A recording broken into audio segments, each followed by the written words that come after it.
Hey guys, welcome back to our channel, as you seen in title and thumbnail. In this video we are going to see, what if Ash foguht two-winged gods? This is part 1, and for more comment down your thoughts and like share, also don't forget to check out author of this story named, Northbridge Town by Mechanical Infection. All details in description. Prologue. EV. Since the dawn of time there has been a war between the light and the darkness, and ever since anyone can recall the light has always beaten the darkness. But what happens when that darkness is so durable and so powerful that the light has failed to succeed in conquering its enemy? What happens when the only way to beat the darkness is by fighting the darkness with darkness? Just as the sun set, and darkness covered the valley right off the east coast of Northbridge Town, Noctowls, Umbreons and other night-dwelling Pokémon made an appearance. The valley's center consisted of tall green grass which fed some of the Pokémon. Right in there, were beautiful flowers which danced as the air gently caressed their gentle petals. A river also made a home of the valley, as a family of Umbreons play. By the river the moon's face was reflected in it. All throughout the land there was the deep and tranquil sound of peace. Nothing of technology was seen around, no cars could be heard passing by, no was the toxic waste of the car's exhaust pipe polluting the area. No humans littered the area with cups, cans or paper. There were no such things as crime or war or pain in the valley. There was just the tranquility of the night, the dance of the wind and the chant of the night life. As peaceful as it seemed and felt, that peace was soon broken when a young man around his late teens raced through the tall grass. He was wearing black, baggy pants, a gray jacket with the Quicksilver symbol in red in the middle and a gray hat with said symbol on it. He was running as fast as he knew he could. He had been running for a long time. He felt the effect in his tired legs, but he knew that if he stopped running they would get him for sure. His lungs were aching from the heavy breathing he was doing, from the exhausting task of running for his life. His mind, however, was not active. All he had in mind was to get as far away as possible. He did not know where he would end up in, but he cared not. All he could focus on at the moment was running. At Northbridge Valley's entrance Ash, Brock, May and Max made their way towards two pillars wrapped in vines. In between the pillars they could see two lifts separating a gorge which led into the Northbridge Valley. Brock and Max looked up at the giant cliffs. They had to tilt their heads back in order to appreciate their size, which compared to them were like gods atop of Mt.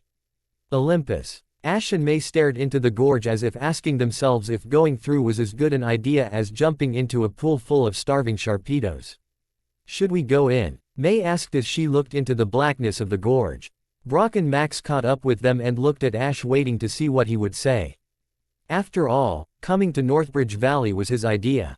Hearing that strong Pokémon dwelled in the valley, all Ash could do was talk about how he would go in and catch the strongest Pokémon he could find. The gorge's blackness was intimidating and it was almost midnight, which gave it a more terrifying feeling. He stared into the blackness of the gorge and suddenly felt a strange feeling go up and down his spine.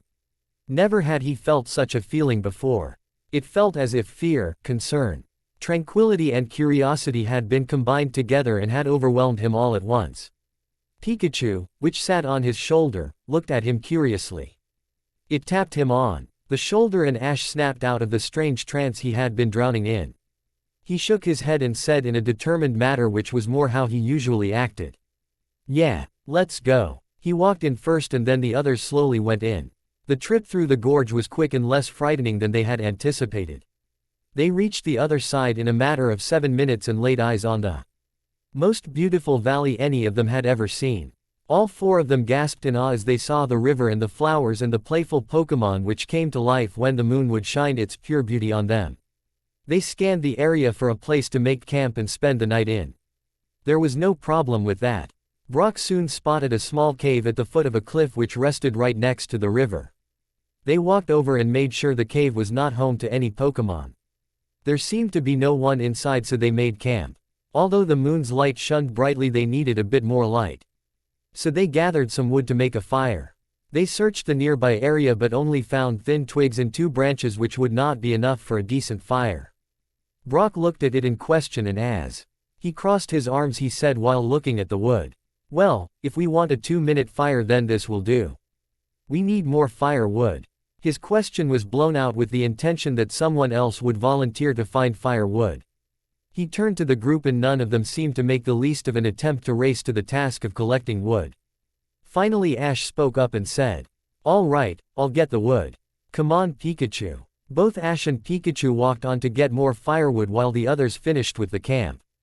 Pikachu climbed up on Ash's right shoulder and smiled at its trainer.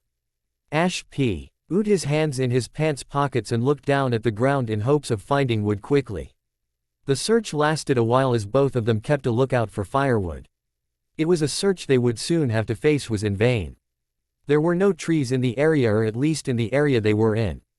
The only trees Ash could see were at the other side of the valley, right up on the side of the cliff walls. That was sure to be a walk of about 2 hours and he couldn't carry all that wood by himself. As he walked on, Pikachu sensed something was watching them. It looked around but saw nothing, so it kept looking at the ground in case it saw some wood. Ash sighed deeply and said, "We're never gonna find any wood out here Pikachu."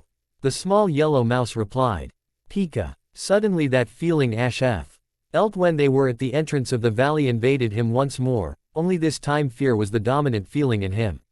He remained calm outside but inside it felt as if a war was going on. He raised his gaze and looked around frantically as if searching for something. He circled around and looked with no stop. Pikachu was somehow feeling the same thing, but fear was not the dominant feeling within the small electrical mouse. Ash's eyes scanned the area so quickly it was starting to give him a headache, but he didn't care about that. All he cared about was to get rid of that feeling or said feelings he was having at the moment. He placed his hands on his face, covering his eyes. When he removed his hands and opened his eyes, he did not see that peaceful and green valley any longer. All he saw was a battlefield. He saw people running around everywhere, some screaming, others holding spears in their hands as if ready for war. There were strange small houses made of twigs and mud all over the valley. There were women and children running towards the exit of the valley. He saw men fighting with each other. Then a loud and ear-shattering roar was sent into his ears. He covered his ears with his hands and looked around to see what made that sound. At one end of the valley he saw a giant winged creature, and at the other end he saw one similar to the other. One of the creatures was black and the other was white. Ash couldn't see any details because they were so far away from him. All he could see was their color and their massive wings, which looked like they could create a cyclone by simply flapping their wings. Suddenly all the humans disappeared and so did the giant creatures. The entire scene was back to how it looked minutes ago, or so he thought. He looked around bump sight, nor could he find Pikachu. He looked around in an almost panic, his breathing quickened and his heart was racing. He walked forward and called out everyone's names. Pikachu, Max, May, Brock.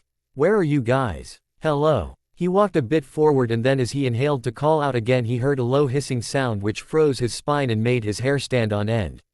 He slowly turned around, and right behind him was what looked like a person. He or she was wearing a white hooded cloak, and that person had the hood up completely engulfing their face in blackness as if not to identify them.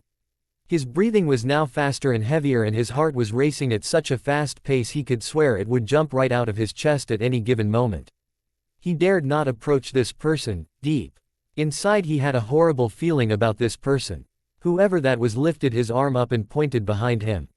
He slowly turned around and saw another cloaked person, but this one was wearing a black cloak and looked far more frightening. Both figures slowly approached him at a slow pace. Ash swallowed hard, and as his breathing kept getting faster they stopped and both at the same time screamed in a strange voice.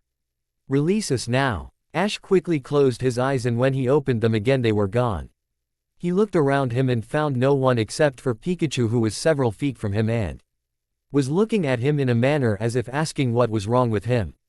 Ash exhaled deeply and said, "Are you okay?" Pikachu walked up to him and replied, "Pika." "Hi, Pikachu." Ash turned around and before he could take another step someone ran right into him. Both of them fell to the ground from the impact. A young man in his late teens got back up and said as he tried to catch his breath, "Watch where you're going, punk." Ash got back up and quickly snapped, "Hey, you were the one who bumped into me." The kid fell to his knees and tried to catch his breath from what Ash thought was too much running. Ash's anger quickly subdued and he went over to the kid, who seemed extremely tired from so much running. "Why were you running?" When the kid finally got his breath back at a normal pace, he said, "I was trying to get the long story, kid. I just have to get out of town for a while." "Well, why? Are you in some sort of trouble?" The kid chuckled and said as he looked up at Ash. "Not just I, sport. The entire world is in deep, deep trouble. You know what? Enjoy your last few days here on Earth. Make amends, do things you had always wanted to do. I don't care, just enjoy life, while you still can." Having said that, the kid got back up and started running towards Northbridge Valley's entrance. Pikachu looked at the kid curiously, as did Ash, then they both looked at each other and lifted their shoulders. Pikachu then climbed back up on Ash's shoulder, and just as Ash took a step forward, he saw something glowing on the floor. He looked down and saw something in a sphere-like shape. He kneeled down and picked it up. It felt like a small marble that was wrapped in a torn piece of cloth. He unwrapped the object and held in his hands a small white sphere which was glowing. He stared right into the sphere and went into a trance. He looked at it and became more and more serious. The more he stared into it, the deeper he went into the trance. Pikachu called out to him several times, but Ash would not respond. Pikachu stood in front of Ash and waved its small paw in front of his face. Still, Ash would not respond, he just kept looking into the sphere. Pikachu then noticed how his eyes were changing color right before its eyes. The brown was slowly being drowned in a bright yellow which seemed to glow. Suddenly Ash passed out and fell on the ground, after several attempts of calling "Oot" to its trainer but received no response. Pikachu decided to run back to camp and bring someone back. Early in the morning, Ash slowly opened his eyes. He remained lying on the floor and examined the area. He looked around and noticed he was in his sleeping bag inside the cave they had made camp in. He sat up and looked for Brock and the others, but he didn't see them anywhere. As he rose, he began to feel a bit dizzy for some reason.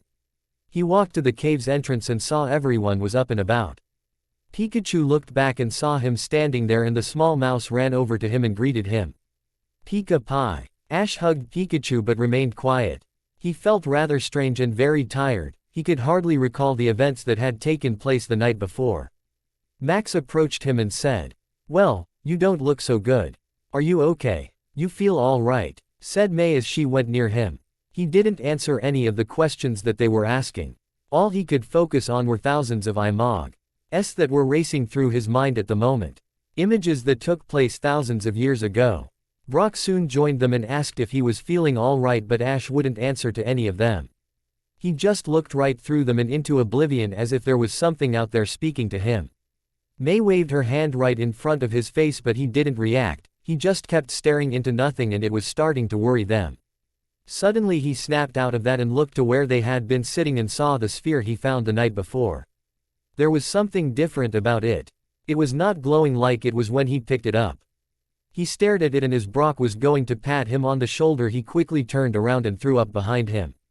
Brock and the others backed up a little and figured he had gotten sick. Brock quickly ran to his backpack and got a map out and looked at it in hopes of finding the nearest town. "Well, the nearest town is Northbridge Town, which is that way."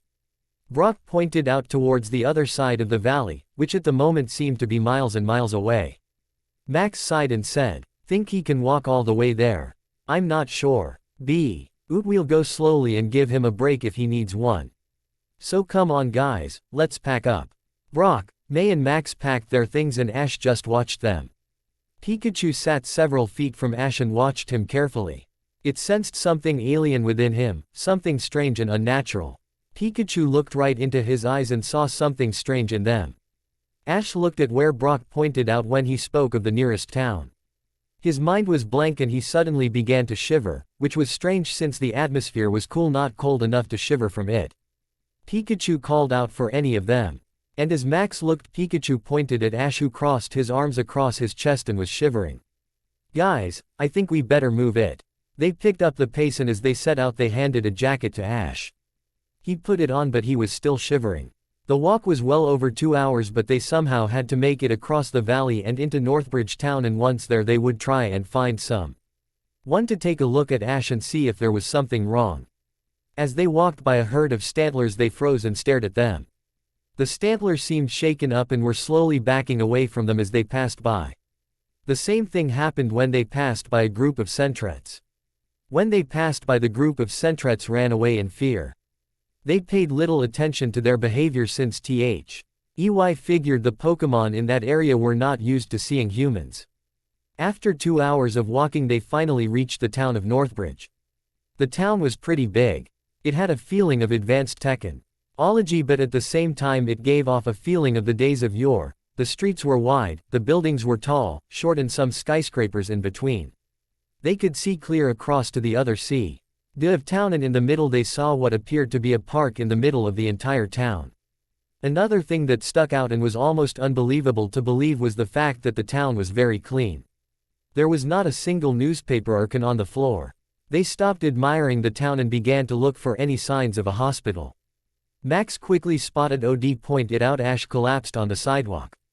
Suddenly Ash opened his eyes quickly, and as the light penetrated into his pupils he closed his eyes from the burning sensation from the light bulbs on the roof. As soon as his eyes were accused to the light, he looked around and saw he was in a hospital room. He sat up and looked around in confusion. Ash was going to get up from the bed, but a young woman walked in and said, "No, you must rest before you go anywhere." Young man. A young woman in her middle 20s walked into the room. She was somewhat short, her eyes were an easy light blue, her hair was a soft hazel color, and it was curly and reached her chin. She was wearing a nurse's uniform and had a clipboard grasped in her hands. Her voice had sounded soothing, like that of a mother's voice when comforting a child when hurt or lost. And even though Ash was a tad dazed, he could tell she had an accent of some sort, although he could not tell. "Welcome back to the land of the living." Ash looked away and after a few seconds reacted to the nurse's joke, but could still not really comprehend what she had said, so he reacted in the only manner he could. "Huh." The nurse laughed and said while smiling. "It was a joke. We usually say it to patients who have been out for so long." "How long was I out?" 3 days. Ash's eyes widened when he heard he had been unconscious for 3 whole days. He tried to remember last thing that happened, but he couldn't recall anything at all. The last real detail he had buried deep within his mind was looking at Pikachu while they stood somewhere. He studied the image and the environment seemed like that of a valley. Then he remembered Pikachu, Brock, May and Max and asked the nurse about them as she was folding some blankets. "Oh, they're downstairs having dinner. I'll tell them you woke up as soon as I see them. Thanks." The nurse walked away, and before the door to his room could close completely she held it open and said, "Oh, and if you need anything, my name is Tanya." Ash nodded and Tanya walked away to tend to other patients. Ash looked around the room. There was a CTG machine in the left-hand corner of the room, a TV with cable above him. He looked to his right and saw the remote for the TV. He looked towards the window and saw the park. He could see families and children playing around. He also spotted several kids with some Pokémon and what looked like trainers as well. He sighed deeply and wished he did not have to be in the hospital room. As he stared at the kids in the park, he was suddenly distracted by a hissing sound that came from the closet in front of him. He quickly turned his head towards it and looked at the closet door. The door and the frame had about 2 inches of a distance, but the closet itself was dark inside and he could not see what was inside. He figured the hissing sound he supposedly heard was just his imagination. That or the plumbing in the hospital was terrible. He turned his attention to the window once more and looked at the lucky kids playing around with their Pokémon. He got out of the bed and walked towards the window and looked down at the park. He noticed a strange statue in the middle of the park. He couldn't make out all the details, but he could see it was some sort of creature. It looked almost reptilian and he could see it had massive wings and a long tail. Suddenly he remembered seeing a creature of that nature somewhere. He searched the back of his mind, knowing he had seen something similar to it somewhere. It wasn't a Pokémon he had ever seen before, but he knew he had seen it before. He lowered his gaze as he searched his mind but came up with nothing. He looked at the statue once more and saw someone in a white hooded cloak standing in front of the statue looking directly at him. He backed away from the window but kept looking at the figure. He noticed that the figure was slowly lifting its right arm and was pointing towards a huge cathedral. He looked at the cathedral. It had an old age design and, like most buildings done in the early 1800s, it had a Gothic design to it. He looked back at the statue but the figure was gone. Ash looked all over the park but couldn't find anything at all. He was beginning to think he was going crazy. Perhaps no one else even saw that figure in the park. Whoever it was looked too creepy to not have been noticed by anyone, yet no one came forward or was even bothered by the sight. He slowly turned around and looked at the closet and saw two yellow eyes glowing from within the closet. He gasped loudly and backed up against the wall. He kept looking at the eyes and did not remove his sight from the closet for a single second. The eyes eventually faded away, but he was still frightened by their disturbing presence. Then some 10 minutes later, Brock, May, Max and Pikachu walked in and found him staring blankly into the closet. Brock looked at him and traced his eyes to where Ash was staring into and saw he was looking into the closet. Brock reached his hand over to the door's handle and slowly began to open it, but Ash yelled out, "No, there's something in there." Brock opened the door all the way, but no one saw anything, just towels, blankets and some medical equipment. They looked into the closet and then back at Ash, who refused to take another step towards the closet. Pikachu ran over to Ash and jumped on his shoulder and hugged him. Ash returned the hug but kept looking into the closet. Brock walked over to him and said, "Hey, are you sure you're all right?" May and Max walked forward as well and Max said, "Yeah, you've been acting weird lately." Ash drew his attention away from the closet and looked at them and said, Yeah, I'm all right." Pikachu squealed in delight and then jumped on the bed as Ash sat on it. "How long do I have to stay here?" Ash was hoping that he would hear an answer he would like, but deep inside he knew he would have to face the fact that he might have to stay for a couple of more days. May and Max sat on the bed as well and Brock sat on a chair that was behind a drawer and said, "Well, the good news is that they didn't find anything wrong with you." He paused for a few minutes as if letting Ash get ready to hear some bad news, and then he said, "The bad news is you have to stay until Friday." Ash groaned loudly and Max and Pikachu giggled and he looked at them rather annoyed. "Friday? But why?" "Well, you just passed out when we were in Northbridge Valley, and as we walked into town you collapsed right on the sidewalk." "I'm no doctor, but that does seem pretty strange." Ash crossed his arms and said, "Well, I'm fine. I feel all right." Brock shook his head and said, "You may look and perhaps feel fine, but we don't know why you passed out for no reason at all. There's you. Gonna run some tests and see if you really are okay." Ash looked away more annoyed than before and said, "Fine." The others smiled and Max said after letting out a huge yawn, "Well, I don't know about rest of you, but I'm dead tired and sleepy." Pikachu yawned, followed by May, and both agreed after yawning in that manner. Brock nodded and said it was getting late. It was after 12 o'clock midnight after all, and they were going to get up early to come back to check up on Ash. After they said their goodbyes, the three kids and the small Pikachu headed out of the room and closed the door behind them. After they had gone, a sudden feeling of boredom overwhelmed him. The dull interior of the hospital room felt entrapping and the thought of escape ran through his mind more than once. For a few minutes he had actually stopped to consider that escaping would be a good idea. He had seen he was only on the 3rd floor, and when Brock had opened the closet door he saw more than enough blankets to make a rope to climb down from. He shook that thought away. He knew the more he thought of it, the more he would be driven to actually escape from the hospital. There was no problem with him, the only problem would be Brock. May and Max dragging him back to the hospital, saying a ridiculous comment such as, "It's for your own good." The merrill fate only sank him into a deep uncomforted feeling.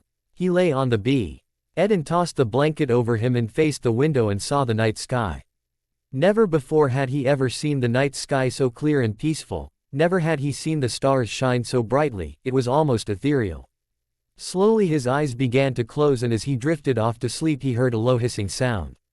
He sat up quickly and looked around the room. There was no one standing there. His eyes quickly flowed towards the closet, but it was closed. Still, he needed to know where that sound had come from, so he got out of the bed and slowly walked towards the closet. Time felt like it had slowed down drastically. His breathing had been altered. He wouldn't blink once and his heart raced faster as his hand reached the door's handle. He slowly reached the handle, and once it was in his grip he held it tightly as if not sure if he should open the door. Ash wondered what he would find behind the door. He wondered if he would find anything at all. He exhaled and slowly began to open the door. He had gotten the door away from the frame by just an inch or perhaps two when the room's door swung open and Tanya walked in. Tanya turned on the lights and found Ash opening the closet door. She lifted Dean eyebrow in question and assumed he was looking for another blanket. You know, you can turn the AC down if you want. Ash let go of the handle and walked back to the bed. He felt strange and rather worried. There was a question dwelling in his mind that he badly wanted to ask but he dared not, for it was a question sure to make him seem somewhat childish. As Tanya checked several contents in the drawer next to the bed, Ash wondered if he should ask the question or not. In the end he decided to ask. After all, that question would fester in his mind if he did not ask it, and he would not be able to avoid it until Friday. Is this place haunted? Tanya dropped everything she was doing and looked at him rather puzzled. The color from Ash's face drained as he saw her looking at him in a questionable way. The subject of ghosts was one no one could determine whether it was credible or not. She sat on the bed's edge and smiled sweetly as she said, "Haunted? Aren't you a little too old to still believe in the boogeyman?" Her question was not meant to be an insult, but it felt that way for him. As he lowered his gaze in embarrassment, he looked over at the closet. She looked to where he was looking and realized he was looking at the closet. She smiled once again as she remembered what it was like to be a kid and be afraid of the closet. She ruffled his hair up and said, "You know, our town has had a rather disturbing past. Talk of hauntings and apparitions. Someone must have said something to scare you when you first arrived." "Oh, that's right. Well, there's nothing to worry about. I'll let you in on a little secret. The plumbing here totally sucks. If it rains too much, the water turns to mud." Both laughed at the comment, and as she rose up to get back to work he said, "Two figures that look identical in everything. One dressed in a black hooded cloak and the other in a white hooded cloak. Who are they?" Tanya froze in utter fear as soon as he described those two figures. She kept facing the door as if not letting him see the look of sheer terror on her face. By that simple reaction of not reacting at all, Ash knew she knew something about them, but he remained absolutely quiet and awaited her to make a move. Tanya inhaled and turned around to look at him right in the eyes. He looked back in an emotionless way. She studied the look in his eyes but did not find what she was looking for. Tanya calmed down a bit and said in stammering words, "Well, I don't know. Who are you talking about?" He shook his head and said, "Nothing. Never mind." With that he lay back on the bed and crossed his hands behind his head. The way she asked that question assured what he was questioning all along. He was not as dumb or naive or as stupid as some people thought him to be. He was sure there was something strange going on in that town. Eventually, after an hour of staring into the roof, he fell asleep, but around 3:19 in the morning he woke up. He sat up and looked around and then looked out the window. Ash remained frozen for several minutes and then heard a noise. It was not a hissing sound and it did not come from the closet. This sound seemed to be coming from outside of his room, and it was more of a voice than a hissing sound. Although it was very faint, he could hear it very clearly and it sounded very vivid. He got up from his bed and decided to check it out. Sciously he opened the closet door and gathered his belongings. After he sat on the bed and began to get dressed, he noticed he had just opened the closet door, but he was not bothered or even scared of it. After he had gotten dressed, he opened the door a little to take a look outside and see if there was anyone out in the hallway. The coast was clear, so he crept along the wall and followed the sound. As he walked on, it became clearer and louder, yet no one else seemed to be hearing it. He headed towards the last door of the hallway, and there he realized the sound was a girl's voice which had been saying something. He could hear every word very clearly and repeated after it as if he knew the words perfectly well. "Blood of my blood, you spirits of love, come from below and from above." Ash crept along the wall and followed the sound of the voice and kept repeating that poem or whatever it was. He reached the last door and surprisingly it was the stairs. He opened the door and looked up and saw it led all the way to the roof. He was not sure why, but he had to go to the roof. Something within him told him to run to the roof. What would he find? Perhaps someone in trouble, perhaps something that might explain those two figures, or perhaps even nothing. Perhaps when he collapsed he hit his head too hard on the sidewalk, but he did not care. He just had to kill the ambition of needing to head to the roof. He quickly ran up the stairs. He jogged floor after floor. He was on the 5th floor when his legs were starting to give in, but that feeling of need to get up to the roof was too much to ignore. Finally, on the last floor, the door leading into the hospital opened up and several doctors walked in. Ash knew if he were to get caught he'd be in some trouble, so he ran back down to the 6th floor and opened the door. Right in front of him was a door with bold, red letters on the crystal which read X-rays. He reached for the doorknob and to his surprise it was open. He ran in and hid amongst some brown boxes that were on the floor halfway opened, indicating that new equipment had been brought in. After several minutes he was going to get up, but the door opened and the lights were turned on. He let out a quiet gasp.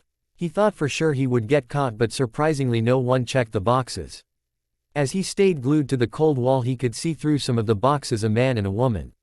A better observation let him see the woman's face, and he was shocked to see it was Tanya. The man she was speaking to was a lot older than her. He had white hair with several gray streaks on his sides.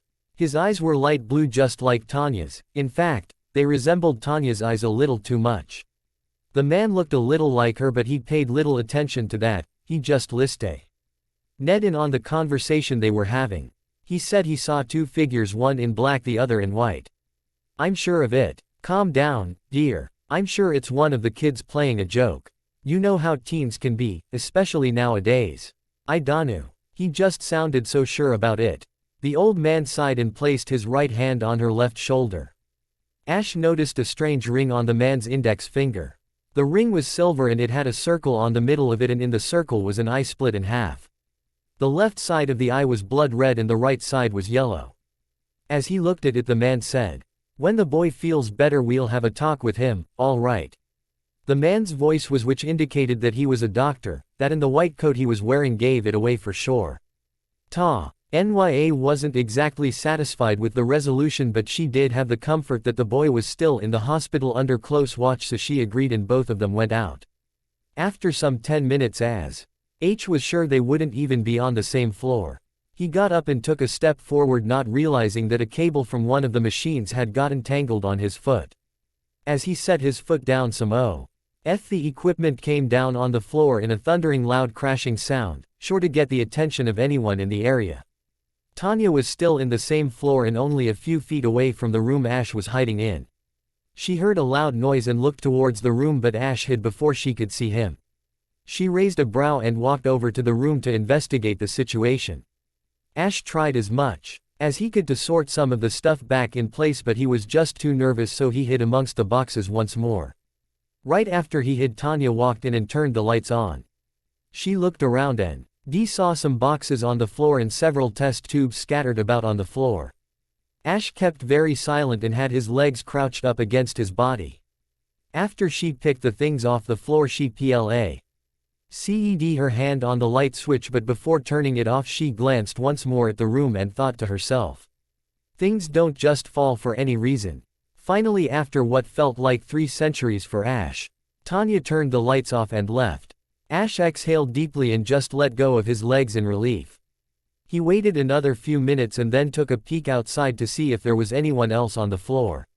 Once again the coast was clear and he quietly snuck to the stairs. One thing that puzzled him was that while hiding in Tanya and the old man talking, Ash could still hear the voice loud and clear, but they didn't seem to hear it at all. That was beginning to worry him. It also scared him that he heard the voices, but they didn't seem to even notice it at all.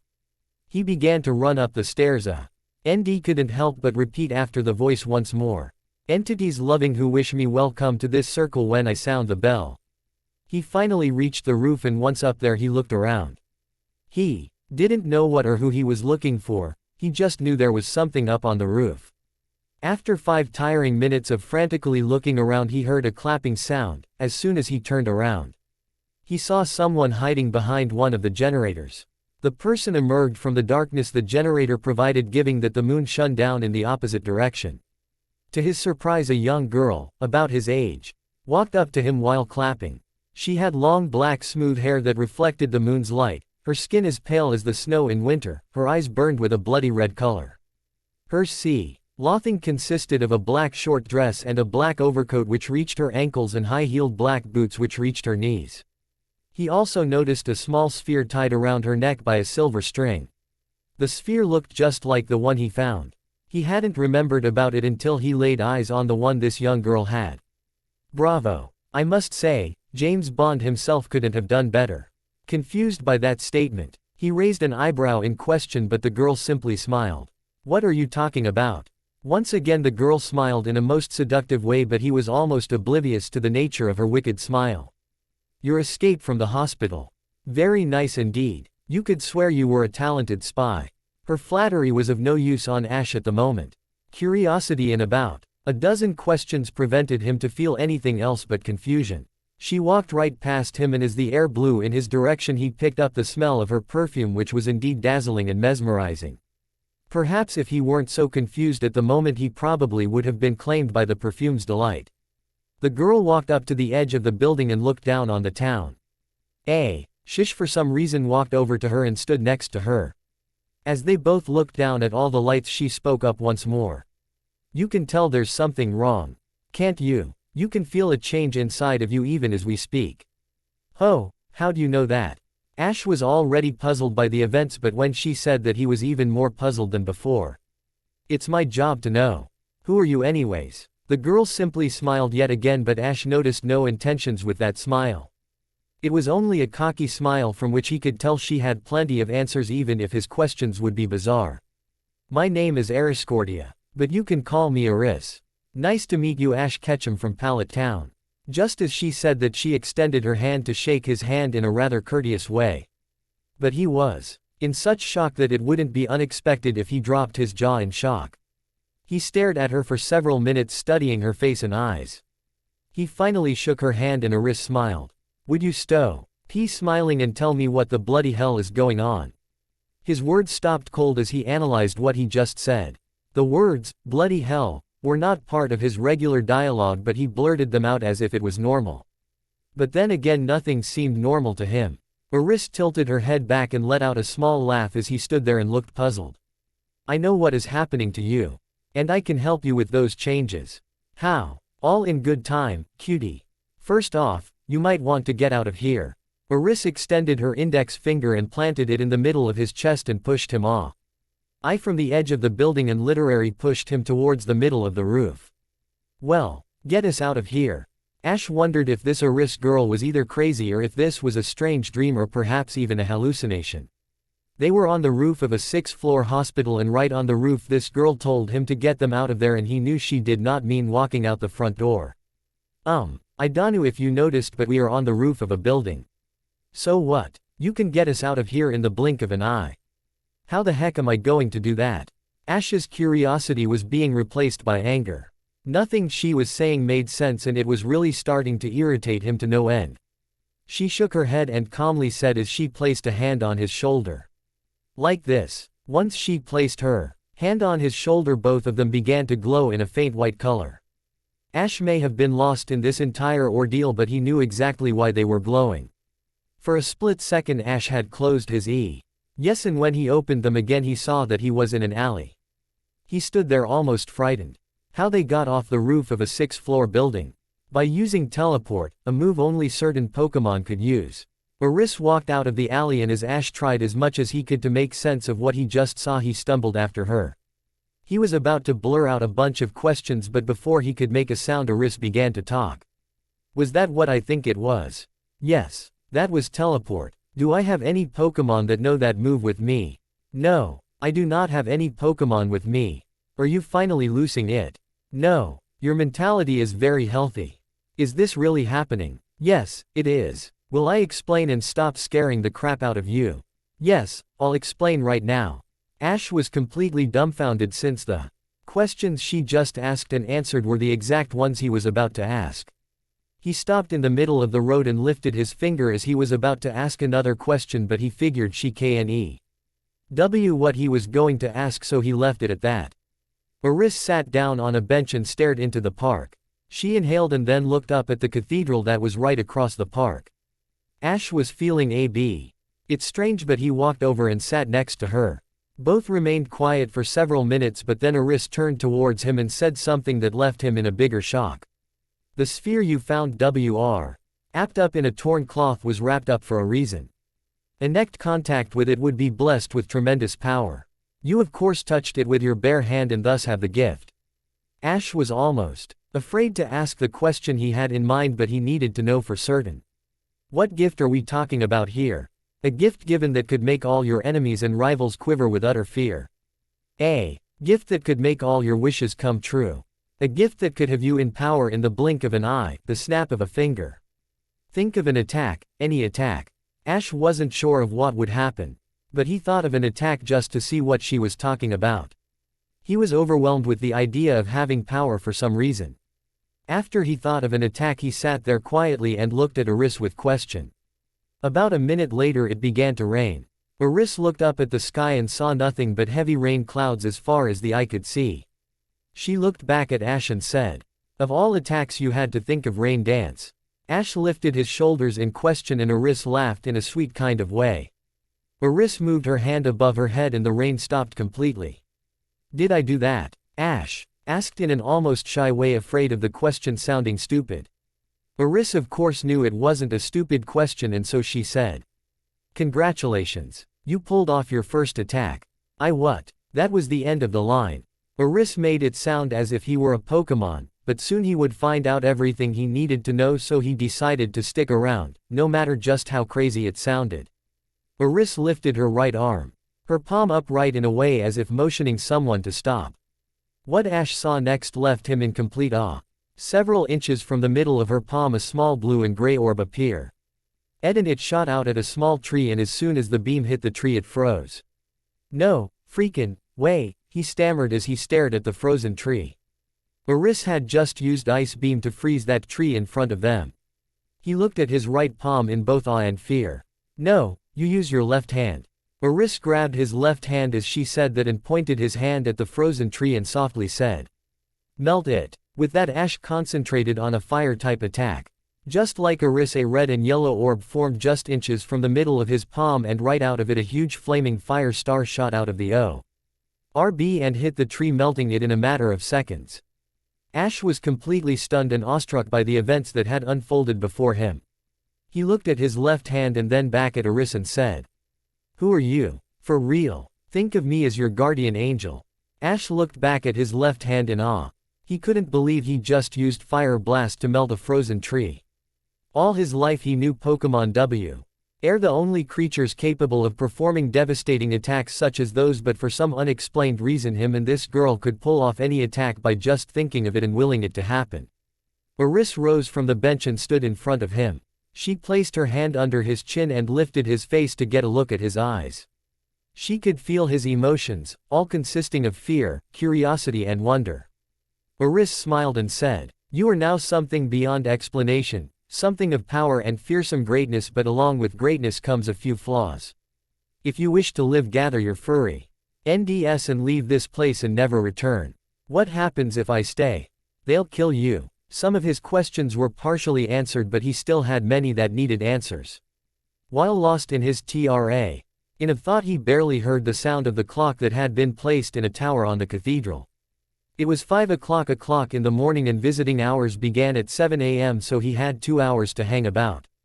Although he did not want to return to the hospital knowing that his life was in grave danger.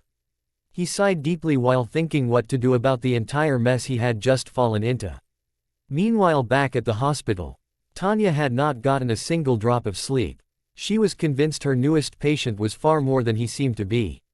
She sat at the front counter and wondered for a few minutes. But she couldn't stand the feeling anymore. She picked up the phone at the counter and dialed a number rapidly. The phone rang for several minutes, but she would not hang up. After almost waiting 10 minutes, the phone was finally answered and a groggy and sleepy voice answered. "The town had better be under some sort of attack, because if it's something stupid I will walk to the hospital and pound the crap out of you." Tanya sighed deeply and said, "Girl, you couldn't beat me even if you tried."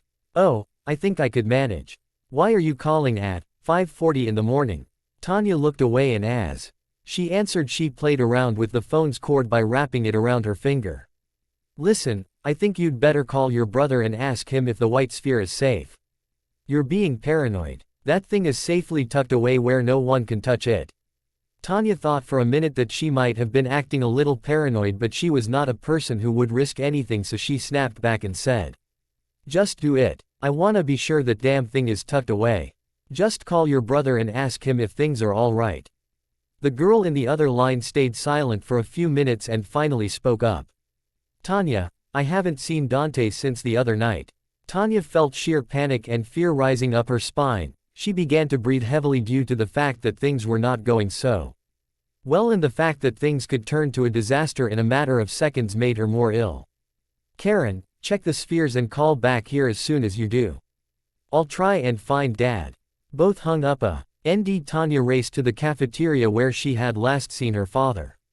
Once there she saw several of his co-workers, but he was nowhere to be found. She ran towards one of them and asked where he was. The doctor told her that he was called into the OR for an emergency. She cursed silently and stood there thinking for a minute when a receptionist called her through the PA system. Tanya, you have an emergency call. Please come by the front counter. As soon as she heard the word emergency, the color faded from her face and her breath froze. For that split second it felt as if time froze. Everything is falling apart, and in only a few seconds, just like she had feared. She snapped out of her shell and ran towards the front counter.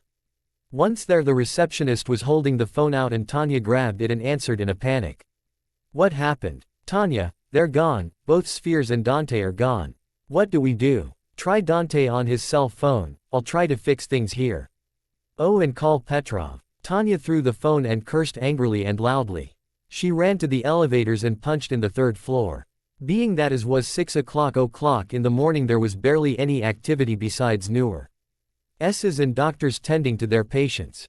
Once on the third floor, she raced as fast as she could to room 236, the room where Ash was in. She literally broke in and looked around only to make a horrible discovery. The room was empty. She felt her breath leave her lungs and her head become filled in panic. She checked the bathroom and it was empty as well. Shit. Tanya ran back to the elevators and back down to the front counter.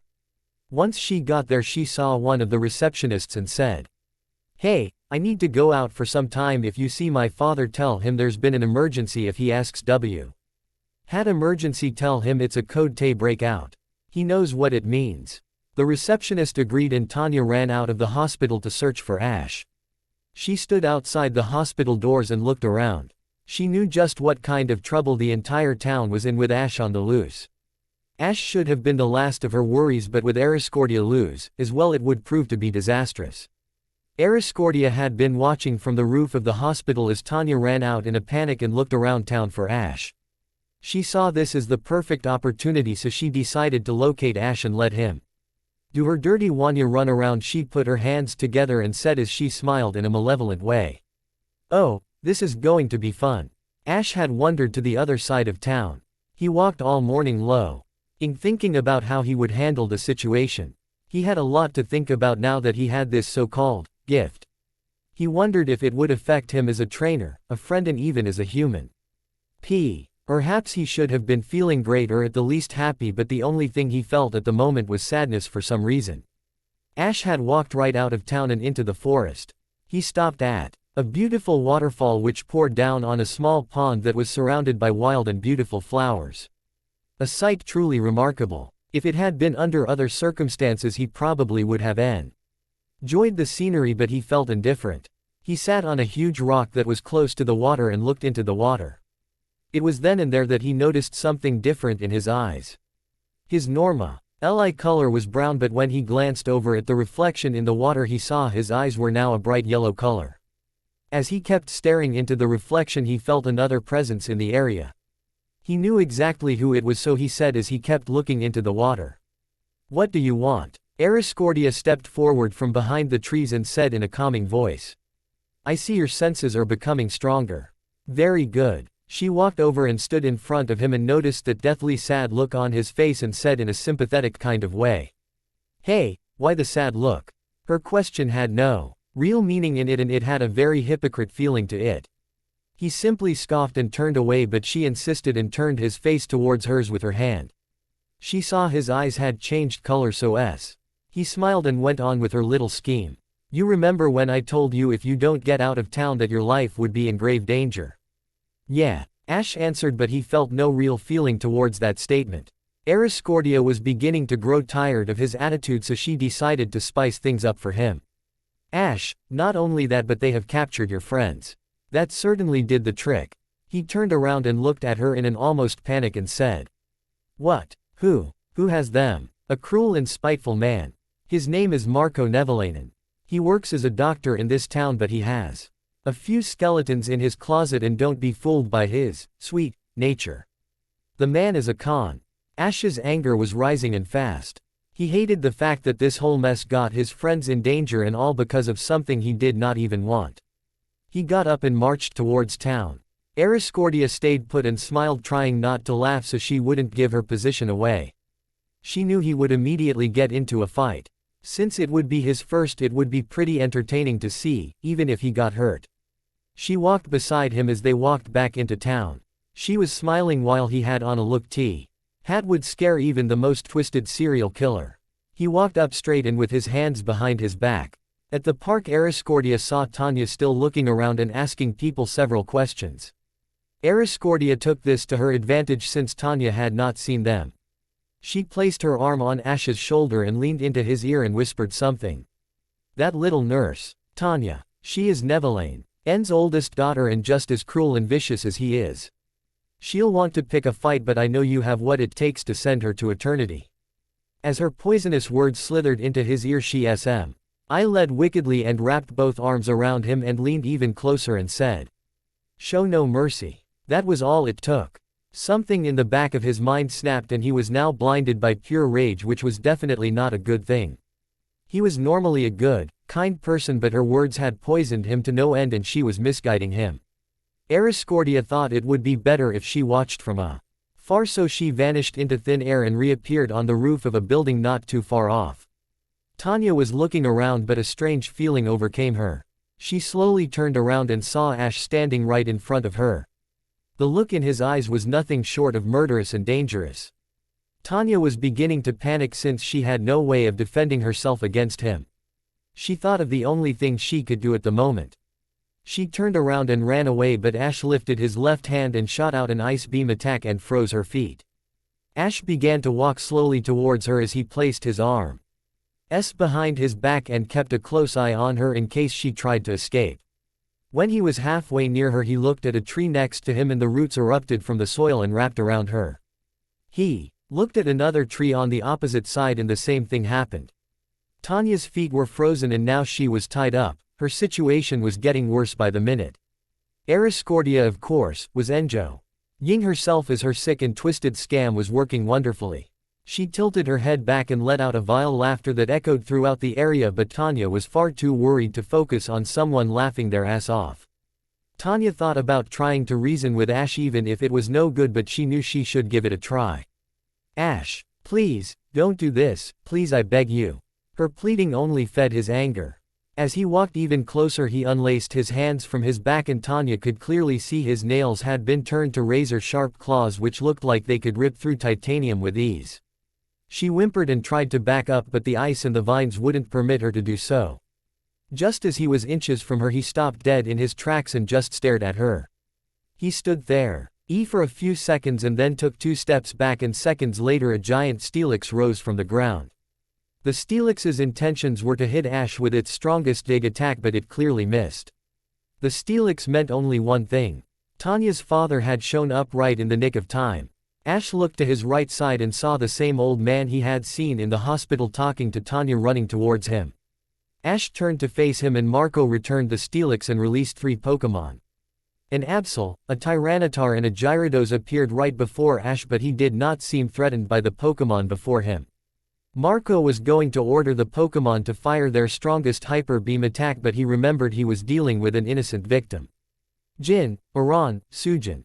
Pay close attention. Subdue him but do not harm him." The 3 colossal Pokemon ran towards Ash while Marco unleashed a Charmeleon to release his daughter. The Charmeleon used Flamethrower on the ice and slashed the vines off of her. Meanwhile, Ash simply closed his eyes and let the 3 charging Pokemon get closer. A strange black aura surrounded Ash and the sun was beginning to be blocked by a black circular shade. Tanya and Marco knew what was happening. They stared at the events unfolding before them and panicked. "Oh, my God. Dad, get me out of here. Druantia, please hurry up. She's going as fast as she can. Drua." Ntia, the Charmeleon slashed away at the vines now that the ice had been melted. Once freed, Tanya ran away and warned everyone in the area to hide in any building available. Ariscordia was having the time of her life. She knew exactly what attack he was about to use. Marco thought of something, so he turned to his Pokémon, who were themselves just as nervous. The wind was blowing hard and the sky seemed to be engulfed in darkness. Ash himself seemed to be wrapped in a sheet of black darkness as he stood there concentrating. Order and used Reflect. The aura from Ash's body seemed to float up and materialize into what appeared to be a black, transparent raven. It flew high into the sky and expanded in size until it was as big as a whalmer. The raven opened its massive beak and from it shot out a shadowy beam towards the entire town. Every living thing touched by the shadowy beam was instantly knocked out, its feet or seriously hurt. As sudden as it appeared, it disappearings of injured people and Pokémon. Fortunately, the reflect set off by Marco's Pokémon prevented a small amount of damage, but it still counted as something. The sky and sun returned to their normal statues. Ash, however, had not changed. His eyes were glowing a bright yellow and walked slowly towards Marco. From the local Pokémon Center, Brock, May, Max and Pikachu watched in horror as they saw their friend cause so much damage. Pikachu had had enough, so it ran outside. Max grabbed it and said, "No, you could get hurt." Pikachu didn't care whether it would get hurt or not. It just wanted his best friend back. It zapped Max with its lightest thundershock. Max let go and May ran over to her little brother as Pikachu went outside. Pikachu ran as fast as its little legs could go, and once it was near Ash it shocked high. With its most powerful thunder attack it had. The thunder raced down from the sky and hit him directly. After the thunder subsided, Pikachu was amazed to see Ash still standing there as if nothing had happened. Pika. Pikachu was simply stunned by the result. Even a pathetic thundershock was enough to bring him down. It knew it had to do something to stop Ash from causing so much destruct. So it ran towards him at full speed and its tail began to glow a white color. It leapt high into the air and was going to use Iron Tail, but Ash had grabbed it by the tail just inches away from his back. Pika. Ash smiled wickedly and tossed the small Pikachu and it hit its back on a tree. Pikachu fell on its back and squealed in pain. It looked up at Ash and saw him raise his left hand and a white orb formed in the middle of his palm. Pikachu braced itself for the hit, but before Ash could launch the attack he let out a sharp yell and fell on his knees and then fell completely on the ground. Pikachu looked behind Ash and saw Officer Jenny aiming a tranquilizer gun at Ash's back. Ariscordia saw this and shrieked madly. Her fun had been spoiled by a mere human and a cop nonetheless. Pikachu strained to its feet and walked over to Ash. He had attacked him, but Pikachu didn't care at all. It put its little paw on his shoulder and shook him to try and wake him up. Officer Jenny walked towards Pikachu and picked it up gently and said, "Don't worry. He'll be fine, he's just sleeping. Drive." Nevalainen. Marco came running and checked Ash's pulse, which was racing. He removed the two tranquilizer darts from his back and looked at them.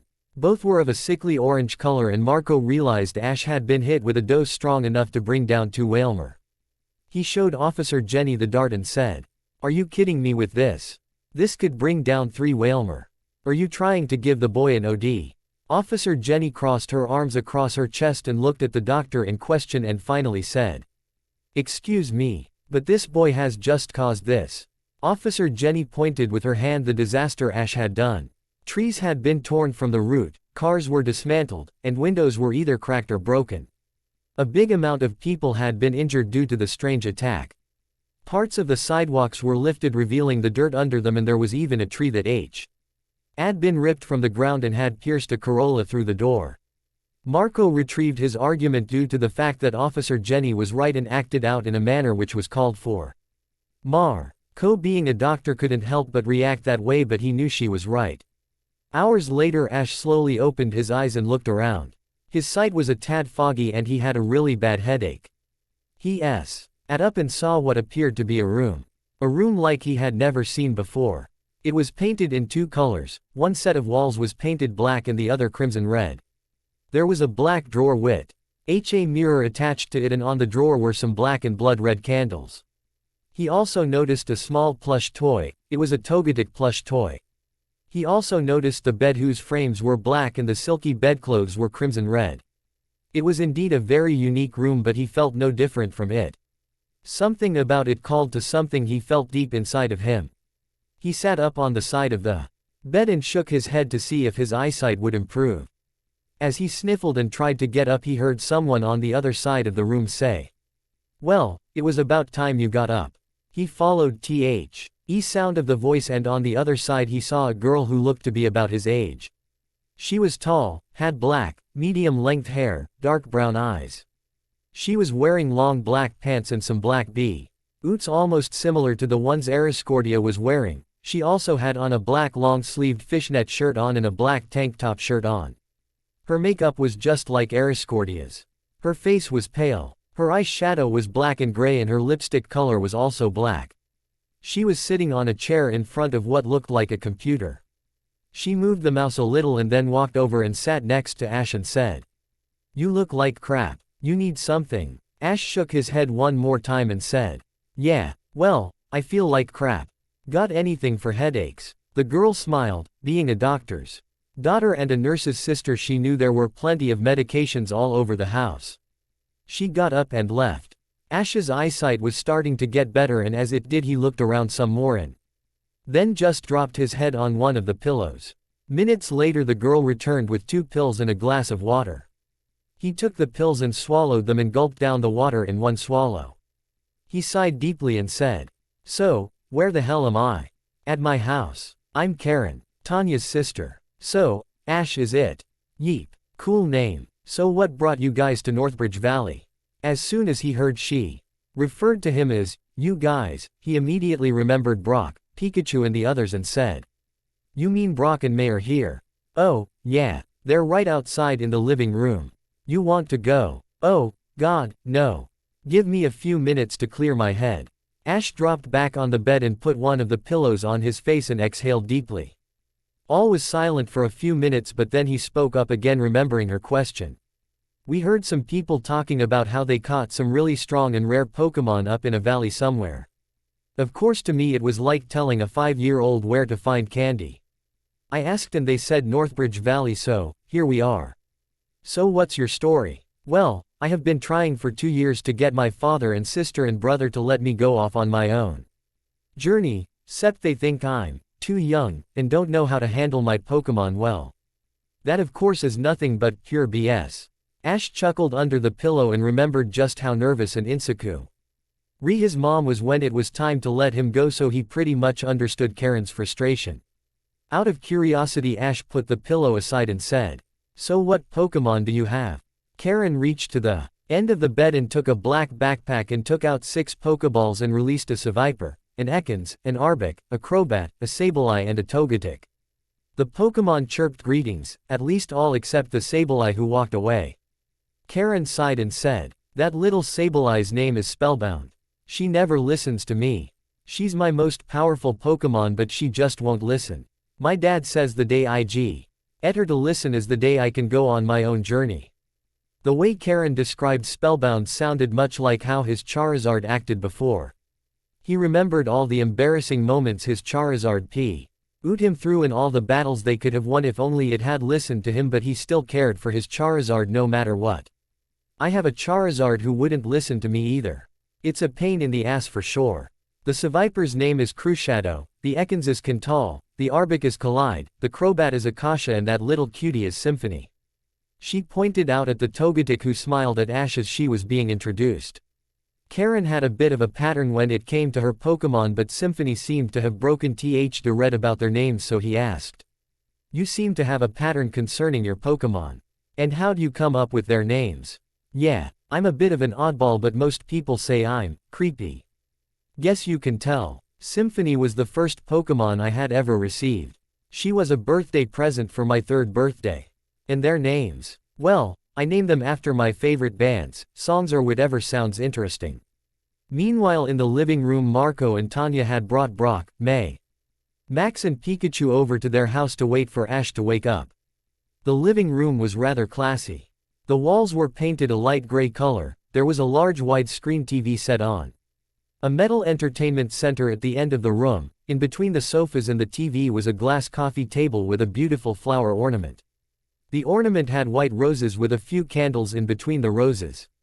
To the left of the table was a huge window looking out at the park. The window itself had elegant brown and long curtains that reached the floor. They all sat on the sofas and had been talking for a while. They explained why they had come to Northbridge Valley. Marco was going to explain what they had seen a few hours ago, but he wanted to wait till Ash woke up so he wouldn't have to explain the same thing twice. Tanya was in the kitchen fixing up some tea and biscuits for the kids and for her father and her sister. As Tanya was bringing over to the living room a wide metallic, yet elegant tray filled with biscuits, Max and Pikachu were drooling over them as the smell was drifted all over the room by the air conditioner. As she passed by the hallway that led to the bedroom, he heard some laughter coming from her sister's room. She assumed Ash had woken up and he and Karen were talking. She placed the tray on the coffee table and went to Karen's room. She opened the door and a blast of cold air washed over her. Karen was always putting the air conditioner very cold. She looked in and saw Karen lowering her head on the computer's keyboard, laughing loudly while Ash was on the floor laughing even louder. Tanya saw the monitor and saw some strange cartoons talking while the two kids laughed so hard tears were flowing from their eyes.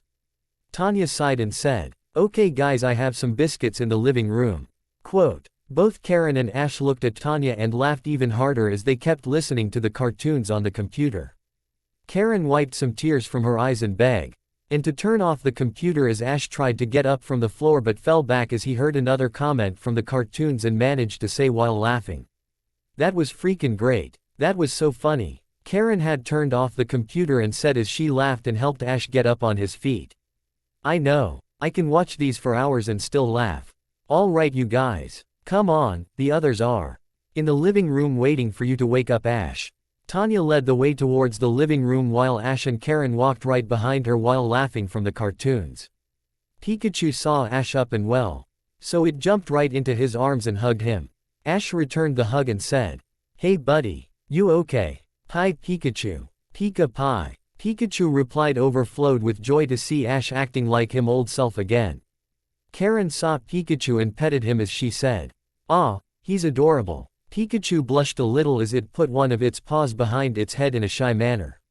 They all laughed a little, but then Marco cleared his throat and stood up in front of the group. "Well, I'm sure you are all aware of what happened earlier today." As he said that, Ash lowered his shoulders as he remembered the chaos he created. Marco smiled and went on, "I think I better start from the very beginning. In the year 927 BC, what we know as Northbridge Town was just a vast land waiting to be claimed by anyone. Remarkably, two small civilizations came to the valley at the same time. After much debates they tried to settle things like civilized human beings, but alas, war broke out between them. That war claimed many people and many Pokemon as well. Now in these two civilizations there were what you would call witch doctors. These two met up one night and came up with a plan to stop the useless bloodshed and violence. Now both leaders from both civilizations had children of their own. One was a young man and the other was a young lady. The young man was what you would call weird. Weird in a sense. Like Karen. Tanya couldn't help but interrupt her father at that moment just to annoy her sister. They all laughed and Karen said in a serious tone but joking of course, "Oh, I hate you. Now girls. Yes, if you want to put it that way." Now the young lady was cruel and spiteful and selfish. Out in public she would act like a kind and caring person, but when alone she was anything but. The two heirs were unique. One was dark and kind, the other beautiful and cruel. The spiritual guides saw this as an opportunity and took it. The young man was given powers of terrible destruction and darkening control over the shadows. The young lady was bestowed with the same powers. They figured her cruelty could only be stopped by something just as dark but with a touch of humanity. The son was the perfect candidate, and so the real war was unfolded. These powers were amazing indeed. They allowed them to use any attack known to mankind and Pokemon alike, but along with them they had a few attacks that were theirs alone. Like the one you saw earlier. But their plan did not go as they had planned. Both civilizations gathered together and then broke off into two groups. Group 1 was very populated and ruthless, and that group was right alongside with the daughter. Group 2 unfortunately consisted of very few people and led by it was the son. Why the outcome? The son, as I said earlier, was, well, not very trusted by all except for those who knew him well and knew he stood for what was right. Unfortunately, people base their decisions on looks instead of what's in their hearts. Why do I get the feeling this has some sickening moral lesson to it? Karen laughed as Ash said that, but the rest did not find anything funny about it. Marco looked at him seriously and said, "Actually, yes, it does." Along with THE knowledge of every attack, they also had the ability to shape-shift into any Pokémon they wanted to, and they had a shape of their own. Marco pointed out at a painting of two creatures standing under a full moon. One was a figure dressed in a black hooded cloak with huge devil-like black wings, and the other was dressed in a white hooded cloak with huge white and silver angel-like wings. He then pointed out at another painting. It had the same background as the one they saw before, but this one had the two creatures in their true form. Where the white cloaked figure stood now stood a humanoid type of creature. At first it seemed lovely, for it resembled an angel, but a closer look at its eyes sent a shiver down one's spine. The eyes were blood red, and if that wasn't enough, it had fangs in its mouth. However, it did have on a beautiful white and silver long dress that reached the floor. Its wings were massive and lovely. Where the black cloaked figure stood now stood a four-legged creature. That sent even more chills down one's spine. It represented a gargoyle. It had huge transparent black wings, a long tail and massive claws. Its eyes were burning with a yellow color, and it had 3 horns on its forehead. The creature was a true nightmare to behold, but they knew that gargoyle was not what it seemed to be. Ash stared into the painting and right into the gargoyle. He seemed a bit restless to think he could wield such power and darkness. Ash knew at some point that a face-off between Ariscordia and himself would be brought up. That was of no trouble for him, for he remembered how Ariscordia tricked him into attacking innocent people to please her sickening scheme. He put the last pieces together and said, "So why am I involved here? The war was devastating and caused even more damage, so both spiritual guides decided to trap the daughter. They told Thed do that. The attack is known as Shadow's Light. This attack of course is the one strongest attack he could pull off that could defeat her. She of course knew an attack that could beat him as well. Light's shadow. I guess you could guess the outcome of the battle. The sun brought down the daughter, and the guides managed to seal her inside a black sphere. Just like one would catch a Pokémon in a Pokeball. Now, before being trapped forever in the sphere, she pulled off one last filthy trick. She somehow managed to kill him before being trapped. But somehow his essence had been kept alive through the very white sphere he was to be kept inside of, and a curse was placed on both spheres. Ash, Brock, May, Max and Peacock, who gasped, and as they waited for the doctor to explain his last statement, and May asked, "What curse is that?" The doctor looked down, and Tanya spoke out and said, "Any human to come in contact with the white sphere would be invaded by the sun's essence and at the same time unleash the daughter out into the world." Karen then mentioned another important detail about the history of the story that had been unfolded to them. The daughter and son's names were never revealed, but they were later given names to befit them well. She, as you may know by now, is called Ariscordia. The name broken in half is Eris and Discordia. Both are known as goddesses of destruction and chaos. "Oh yeah, sounds like her all right," Ash said as he took a sip of the tea Tanya had made earlier for them and asked, "And what of the sun?" "He was named Thanades. Broken in half, it consists of Thanatos, the god of the night and darkness, and Hades, god of the underworld. Both names were split from different Roman and Greek entities. Later that day they were told they could stay in the extra guest rooms they had. At night, as Ash tried to sleep, he couldn't get a single drop of sleep. If he closed his eyes, he would open them again seconds later. There was far too much in his mind to just doze off to sleep. Finally, around 2:06 in the morning, he fell asleep calmly. Pikachu had fallen asleep beside him, as it always did for the past 4 years. The room was surprisingly big and roomy, not to mention the air conditioner worked wonderfully well. On one side of the room was one of the bunk beds. Max slept on the bottom bunk while May took the top bunk. On the opposite side of the room was a second bunk bed. Brock was at the top bunk and Ash was at the bottom bunk, finally sleeping peacefully. Behind each bunk D was a wide window which overlooked the huge backyard that faced the woods. As Pikachu slept, it was suddenly woken up by a tapping sound on the window. Its ears rose up and its eyes widened as it looked out the window to see what made that sound that woke it up. "Pika," it said as it turned its head slightly to the right as it looked out the window. It jumped out of the bed and jumped up on the window's frame to get a better view of the backyard. Pikachu saw nothing, and as it turned to walk back to the bed, it heard another sound. Pikachu turned its head quickly to see, but there was nothing. Though it knew there was something out there indeed. It leapt off the frame and worked its way towards the door. There it leapt towards the top of a drawer that was right beside the door and managed to open the door with its paws. Once out in the hallway it looked left and right and walked to where the front door was. To Pikachu's surprise, the front door was wide open, but everyone had gone to sleep hours ago. It slowly walked out into the front yard, but there was no sign of anyone anywhere. Again it heard the same sound coming from some bushes next to it, so Pikachu decided to check what it was. It ran into the bushes and ran to the backyard, but there was no one there. As Pikachu decided to give it up, it turned around and ran into a shadowy figure. It stood in defense mode and sparks wildly danced from its red cheeks, preparing itself in case it had to put up a fight. The figure simply lifted an arm and put it to its lips and blew a pink sort of fume at Pikachu. When the pink fume reached its nose, Pikachu fell asleep.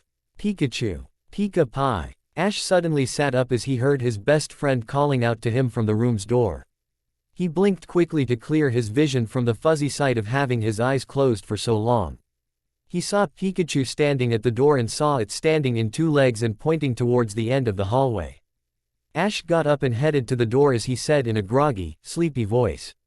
"What is it, Pikachu? Pika Pika. Pika, Chew. Chew." Pikachu ran towards the front door and Ash followed behind the small yellow mouse and asked, "Hey, where are we going?" Ash chased Pikachu outside the front door.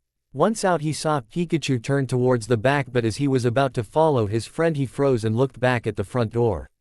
He asked himself how on earth it was wide open in the middle of the night, and especially when everyone was sound asleep.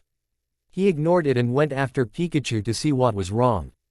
Once he reached the backyard he carefully looked around. The backyard was huge. It had a white picket fence with thin vines rating up from the ground of it, and it surrounded the entire yard. There was a small pond with a ceramic bridge crossing over. The small pond and some green bushes decorated the south side of the fence. In the middle of the yard was a wooden swing that had been painted white and by the looks of it very used. Ash walked towards the swing and sat on it and began to swing smoothly back and forth in a slow rhythm. He looked down on the grass as the night air gently swept through it. As the air hit him he felt a cold chill announcing the coming of winter, which was only 2 months away. A sudden peace overwhelmed him. He inhaled deeply and looked up at the night sky. There was a beautiful and enchanting full moon in the sky, shining its soft silvery light down on the earth. Despite the fact the doctor's house was close to the town, there was a deep silence. There were cars in a main road, but the sound of car engines peeing through the black concrete path was absent. A rustle in the bushes disturbed his inner peace, and he need not guess or even bother to look into the bushes to see who or what that was. He sighed deeply and stood up, and as he turned around he received a harsh slap in the face. The slap had been given to him by none other than Ariscordia. His face had been thrown to the left side by the harsh greeting. Ash kept still and turned his eyes toward her and said coldly, "Nice to see you too." Ariscordia was furious and had no patience for his smart mouth. She tightened her fist in anger. Ash saw Hadden turned towards her and put his hands behind his back, and a grin invaded his face, which of course angered Ariscordia even more. "How dare you? It all would have worked out better if you would have gotten rid of that little witch and her father." "Oh, I see, you were using me to do your dirty work. Is that right? Oh please, get over yourself. You enjoyed every second of it. You loved harrying all those people screaming for their lives, and you loved watching the town get ripped apart." At that minute Ash actually snarled at her. Ariscordia of course smiled in a way that made him see just how he was turning. She laughed and said, "You and I are alike. We have the same vile, nasty, dark and evil hearts buried in our chests. You just have to let go and let your true colors fly. Don't for 1 second think you and I are anything alike. Oh, but we are alike. You just don't want to see it, but you have already changed both inside and out. I know it, they know it, and most importantly, you know it." As she said that, she put her index finger on his nose and turned around to look at the pond. Ash followed her to keep a close eye on her in case she tried anything and said, "Fine. Now I changed somehow, but that doesn't make me any less like me. Or any more like you for that matter. Well, I know this much for certain." She grabbed him by the chin and gripped tightly as she sighed. D in a low whisper to add more to TH, which of course just fueled his desire to be less like her, as she put it. The way I see it is you either join me or perish. Ash looked at her coldly, and as he grabbed her by the wrist he tightened his grip and said in a cold manner as he kept tightening his grip. I'd rather perish than to join you in your little sick and twisted games. I know all about you, we were told about what you did. At that very second Ariscordia laughed and said, oh, please. Those people will say anything to get you to side with them. They fear you and would rather be in our good side for their sake than to truly trust you. Ash slapped her hand away and harshly snapped back.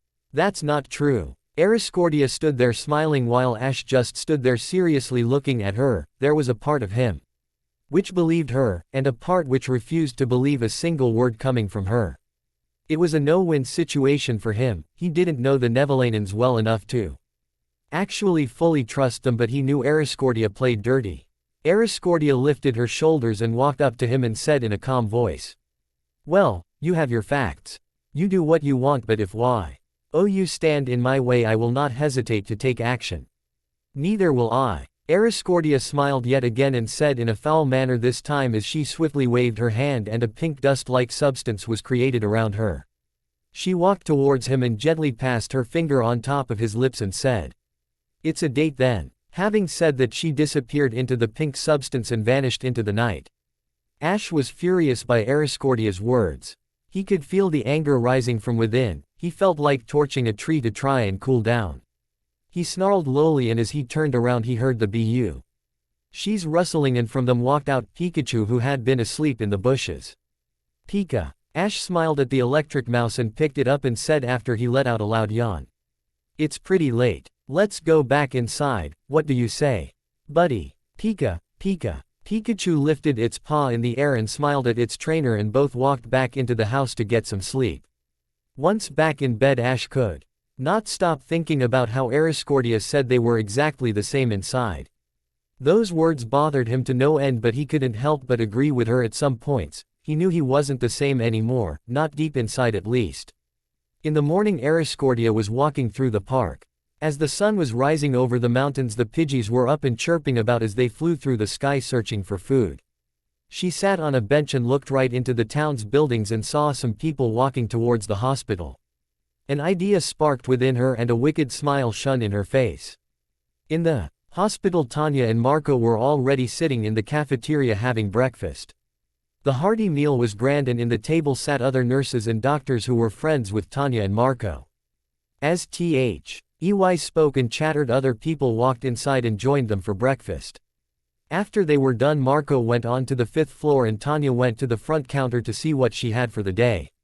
Her first assignment was to check on some people in intensive care, so she went to the elevators and punched in the 3rd floor to get to work. Once in the 3rd floor, she walked down the busy hall, way towards the end of it, to the IC room. When she arrived, she was greeted by an old woman who had a serious heart attack the week before. Why, hello, darling. How are you this morning? I'm fine, thank you, Mrs.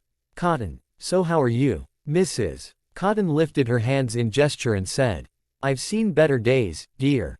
Both women chuckled, and as Tanya put her clipboard down to check on some of the medical equipment, she heard some screaming through the window. They looked at each other puzzled, and Tanya ran to the window to get a glimpse of what was happening. Tanya reached the window and looked down on the street.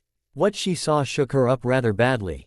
Outside of the hospital stood Ash. He seemed rather angry and disturbed by something. Right behind him were several shadows in the shape of several different Pokémon. He slowly walked inside the hospital, and as he did so did the shadows. He simply walked, but the shadows shot out attacks such as Shadow Ball and Nightshade. Suddenly they all stopped, and Ash looked right at the front counter, and as he stared, it caught on fire.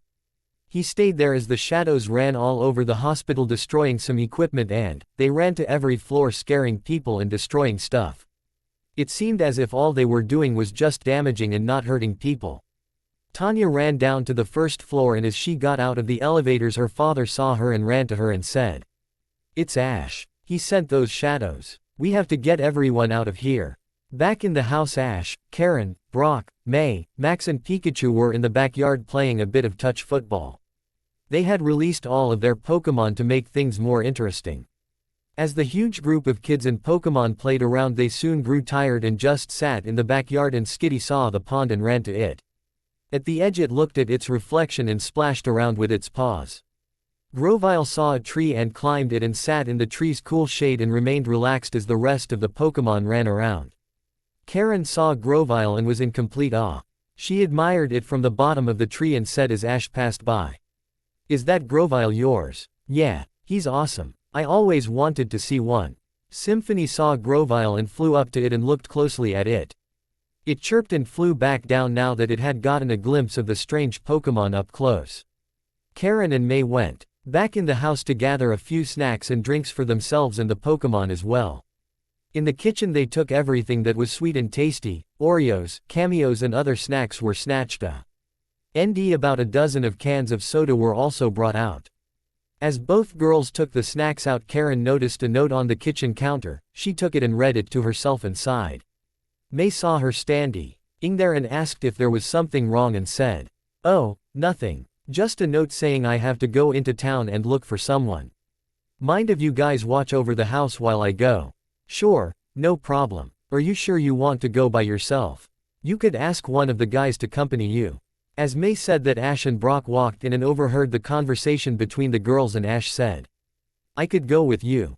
Brock took the snacks out of May's hands and said, "You three go on, Max and I will look after the place." Karen smiled and said, "Thanks, Brock. Well, come on guys, Petrov's place ain't too far from here."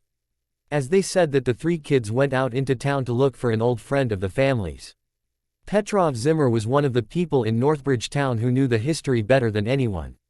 Better than Marco himself. As the three young kids walked past the hospital, they saw a huge crowd of people and police surrounding the hospital's entrance. They stopped for a minute to see what was going on, and as an old woman laid eyes on Ash, she screamed loudly and ran away. The crowd looked at the old woman who was pointing out at him as she ran, and the entire crowd looked at him with fear. Officer Jenny walked over to Ash and said, "They always come back to the scene of the crime." Ash looked at Karen and May and then at Officer Jenny and said, "What do you mean?" Officer Jenny pointed out at the hospital's entrance, and they saw the hospital had been attacked by something. The walls looked like they had been burned and slashed by some creature with huge claws. There was a bit of a fire at the front counter which was being put out by a mudkip and its trainer, and the elevators had been destroyed. Officer Jenny took some handcuffs and said as she looked at Ash, "I'm sorry, but this for our own and good is yours as well." "But I didn't do anything." Karen and May ran and stood in front of Ash and spread their arms as they tried to block Officer Jenny from roaring he didn't do, and Karen said, "Officer, he's been at our house all morning and night long. He hasn't left our site for 1 minute. That's right. All we've been doing is playing with our Pokémon in Dr. Marco's backyard." Marco and Tanya were very confused. They saw Ash tear the hospital apart with the help of some shadows, but Karen and May were sure he was with them all along. Both looked at Officer Jenny, but she wasn't so convinced, but she said, "All right, I believe you guys." As her words swept through the crowd, everyone began to protest the officer's decision.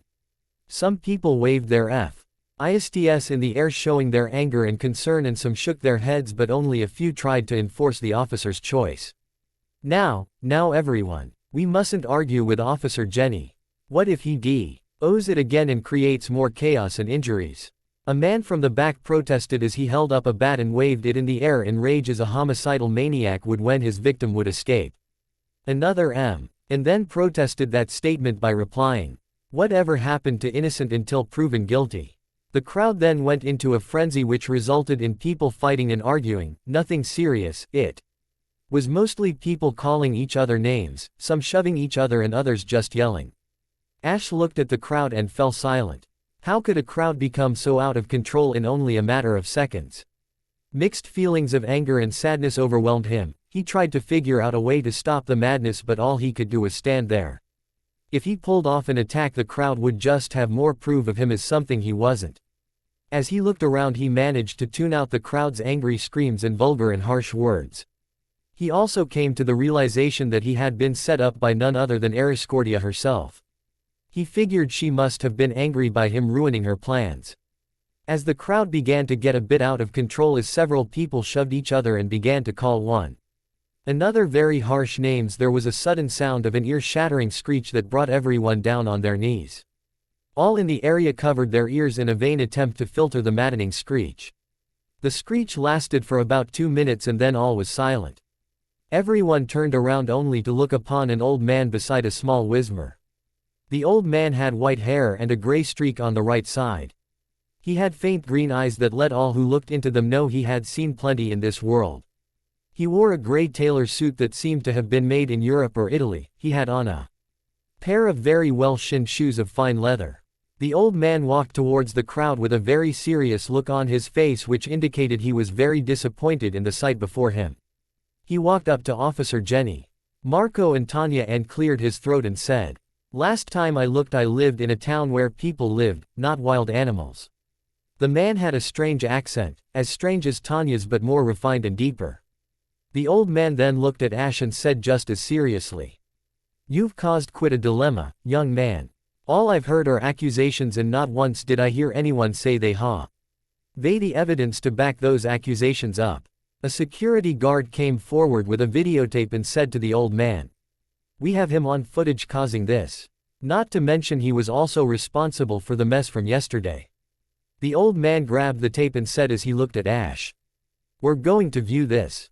Officer Jenny, Marco and I, and if you are identified you will be locked up until we figure out what to do."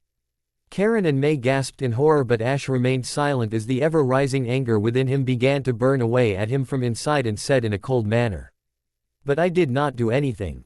I was at their freaking house the entire time. No, there's no tape to prove that I was, but I am not lying. You have to believe me." The old man shook his head and went into the security room along with Officer Jenny and Marco to see the contents in it. After 25 minutes of a grueling wait all three of them came back but with a look in their faces that indicated the news they brought was not good at all. Ash's heart began to pound at a fast rate and his breathing had accelerated from the mere look on their faces. Marco lowered his gaze as well as Officer Jenny but the old man stood there looking at him indifferently and said as he grabbed the handcuffs, "It was not an easy decision, Ash, but we have to think of everyone's safety including your own. Until we can find a way out of this mess you will be placed under arrest." Ash looked at Officer Jenny and Marco and both looked at him sadly and then at the old man who looked at him seriously with no emotion in his eyes. Then he looked at the handcuffs in disbelief and an urge to cry couldn't be helped but he did not just to show he was tougher than he looked. None of this seemed fair, receiving the gift, which in sense was turning out to be nothing more than a damnation and now being falsely accused of a crime he did not commit. Karen and May were struck with disbelief and anger with a mix of sadness to see a friend go through such a terrible moment. Ash knew he couldn't change the old man's mind but he could however stick to his defense. He looked at the man and the officer who was about to place him under arrest and said in a sad whisper, "I didn't do it." The tough guy routine had collapsed and a tear raced down his cheek and the girls couldn't help but cry as well. Officer Jenny wanted nothing more than to say he could leave but she had a deep and strong respect for the old man that stood in front of her. Marco felt the same way but he knew the decision was not easy and felt it was all right since he and the T-Own would be safer that way and he trusted the old man. Ash finally gave up and lowered his gaze as he dried off the tears in his eyes.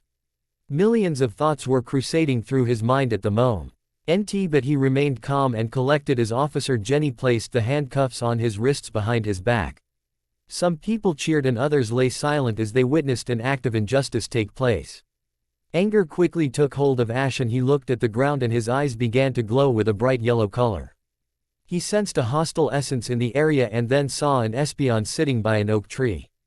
Immediately he knew it was Escordia and he also saw a smile which disgusted him to no end.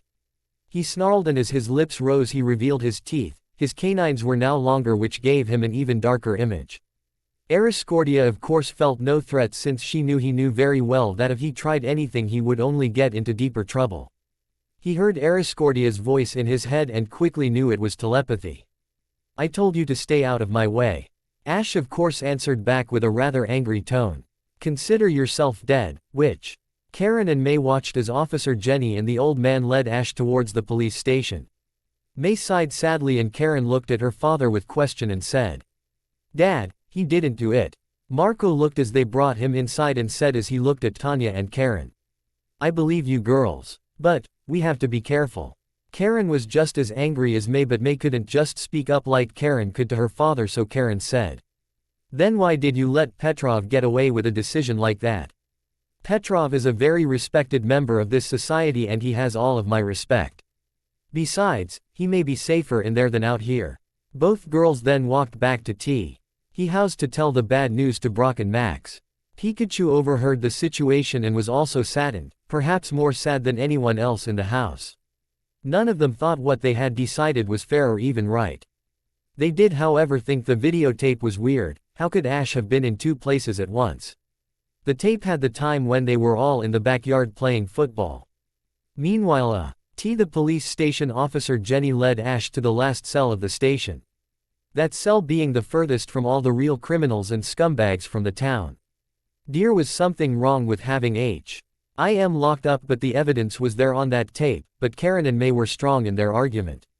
She shook all thoughts off her head and kept walking to the end. As they passed by some of the OT, her inmates greeted him with jeers and ridiculous comments. Oh, look boys, we got us a youngin'. Ha ha, fresh meat. Ash rolled his eyes and kept looking straight. Once they reached the last cell, officer Jenny opened it and Ash walked in. She closed the bar door and locked it. Ash walked to the end of the cell and leaned on the wall and sighed deeply.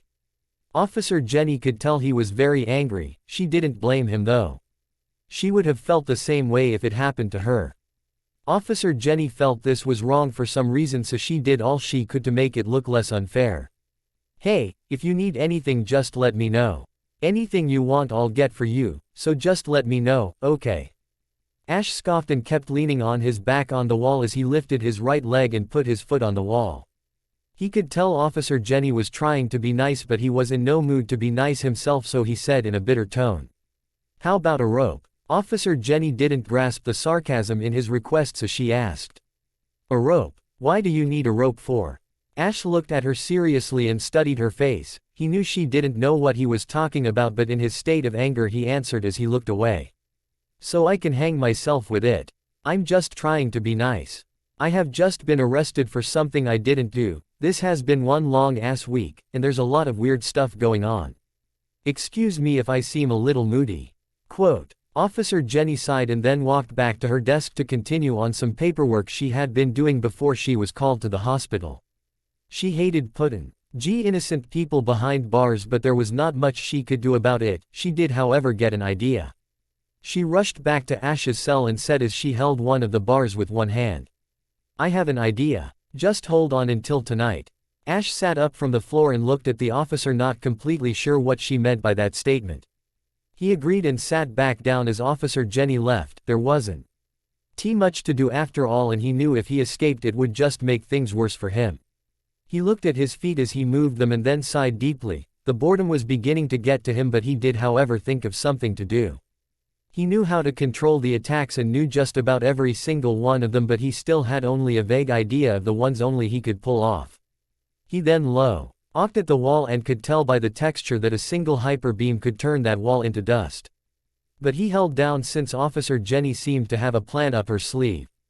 That afternoon May, Rin and the others were uneasy, thinking just how Ash must have felt being locked up in jail for who knew how long. They also couldn't help but feel guilty for not trying to get him out of that Terry BL.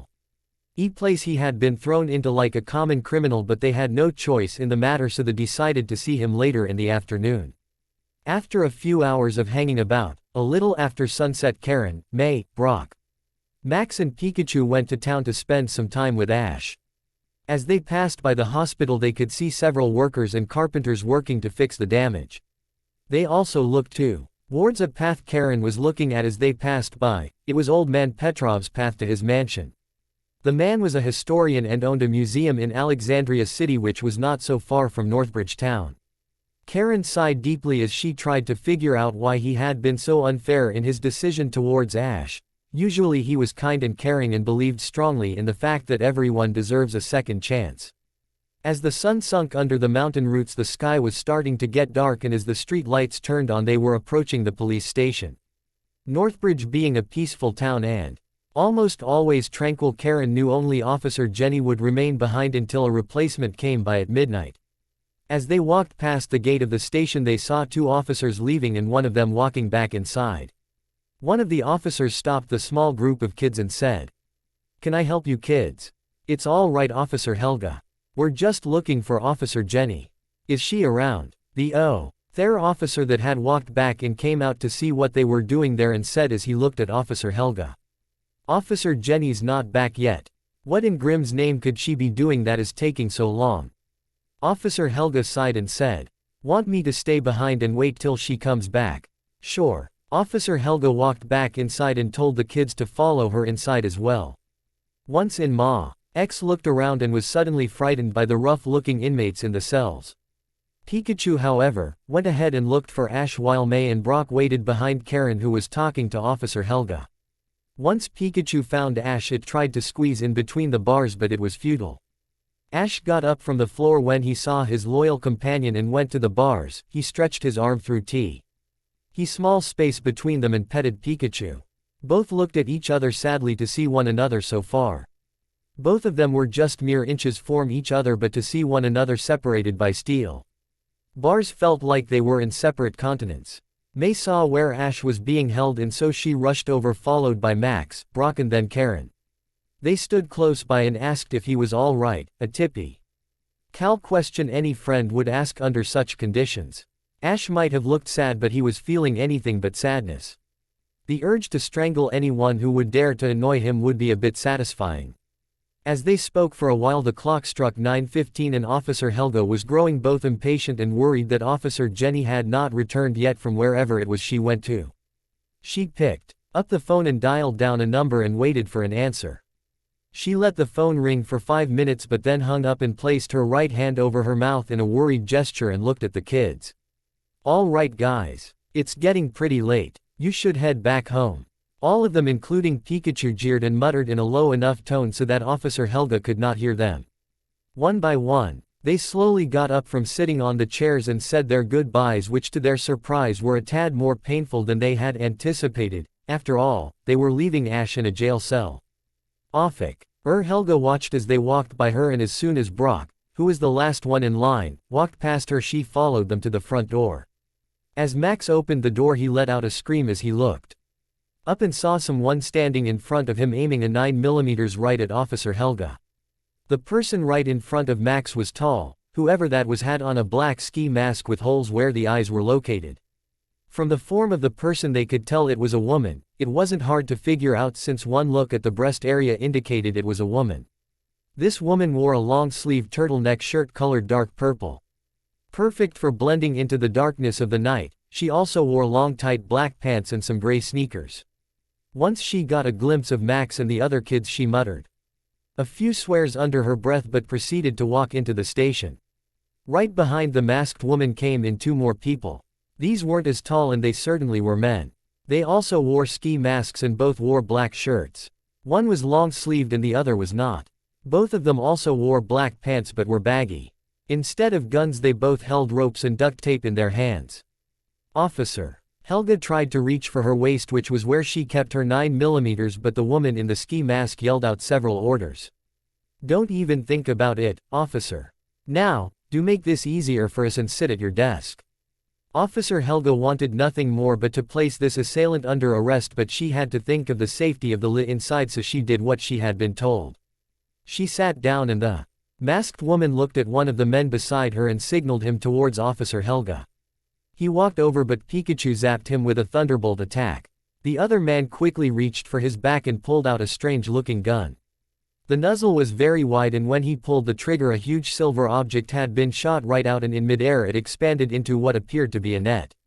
The net wrapped itself around Pikachu and it fell to the ground as it squealed. Ash saw that and immediately became rather angry, so he stretched his left hand out and made a swift movement, and the man who wrapped Pikachu was then lifted into the air and violently thrown to the ground.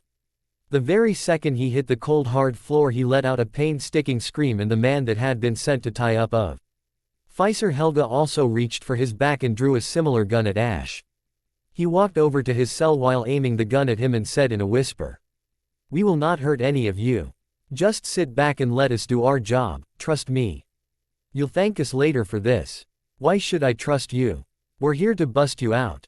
Now shut up and back away from the damn bars. Your Pikachu is fine. I'd never hurt a Pokemon. The man then walked back to check if his partner was all right. Ash wasn't completely sure if he was lying or telling the truth. He looked at Pikachu and saw it was not hurt, it was just tangled in that strange-looking net. So he mellowed down since Pikachu wasn't hurt, but he still kept an eye on the three masked assailants. The man on the floor was all right, so he got up and tied Officer H. Ilga to the chair and then placed duct tape over her mouth to make sure she wouldn't make any noise that would spoil their plans. All throughout the whole ordeal, Max, Brock, Karen and May remained perfectly still and silent, afraid that they would end up hurt or worse. After Officer Helga was tied and gagged, the masked woman walked over to the desk and opened the top drawer and retrieved a set of keys which were kept together with a large and wide silver circle. She looked through all of them and gripped one of them and walked quickly towards Ash's cell. She opened it and grabbed him by the back of his shirt and said in a whisper, "Outside there's a car waiting for all of us. Get your Pikachu and friends and get in that car. Trust me." Ash was not sure, especially now that it involved his friends. He stood there still and looked at the masked woman in question as he raised an eyebrow as if questioning whether he should go or not. The woman sighed and said, "You have to trust me, Ash." He backed up a little bit, surprised she knew his name. She smiled under the mask but no one could see, of course, and she said, "Will be a lot better than hanging yourself with a rope." He backed up a little more and blinked his eyes, trying to figure out how on earth she was capable of doing such thing. He didn't waste another minute and went over to Karen and the others and told them to follow him. They all went outside and saw a light green Tercel with tinted windows. The front window lowered to reveal yet another masked person. They gasped, but the person waved to them to get in the car, so they did. Once inside, the masked person said in a feminine voice, "Are you guys all right?" Ash began to untie Pikachu and said as he was doing so, "Yeah, we're okay." Brock, Karen, May and Max looked at each other confused and Brock said, What is going on?" At that minute the other three masked assailants ran into the car and the driver took off in a hurry. The driver drove to the main street and, as they came to the corner where the ice cream and toy store were, they took a rough right turn and were soon on a dirt road that led outside of town and into what people who lived in Northbridge called ghost terrain. The name had befallen the land because of many ghost Pokemon that dwelled in the area and because in Halloween it was the perfect spot to scare anyone. They kept driving until they came upon a tall, old and rusty gate. The gate had seen better days. It was missing several bars from some spots and there were vines crawling up to the top of it. The car stopped and one of the men got out and opened it. As the car passed by slowly, he climbed back in and the car drove through a cement road and stopped in the middle of a field. The driver turned the car off and everyone slowly got out. Once outside, Ash, Pikachu, Brock, May and Max realized they were standing in the middle of a massive cemetery. The cemetery was very old though, some of the tombstones were broken in half and or covered in moss. Ash walked up to the one nearest him and removed some of the dirty old moss and saw the date on it, which was 1783. Both he and Pikachu were amazed to see such an old graveyard. The masked woman who had broken into the police station cleared her throat and everyone else looked at her. The four masked assailants removed their masks and Brock, May and Max gasped. The woman who had broken in was none other than Officer Jenny herself. The other two they did not know except for Karen. The guy standing on the right side of Officer Jenny was Dante, her older brother. Karen ran to him and hugged him tightly.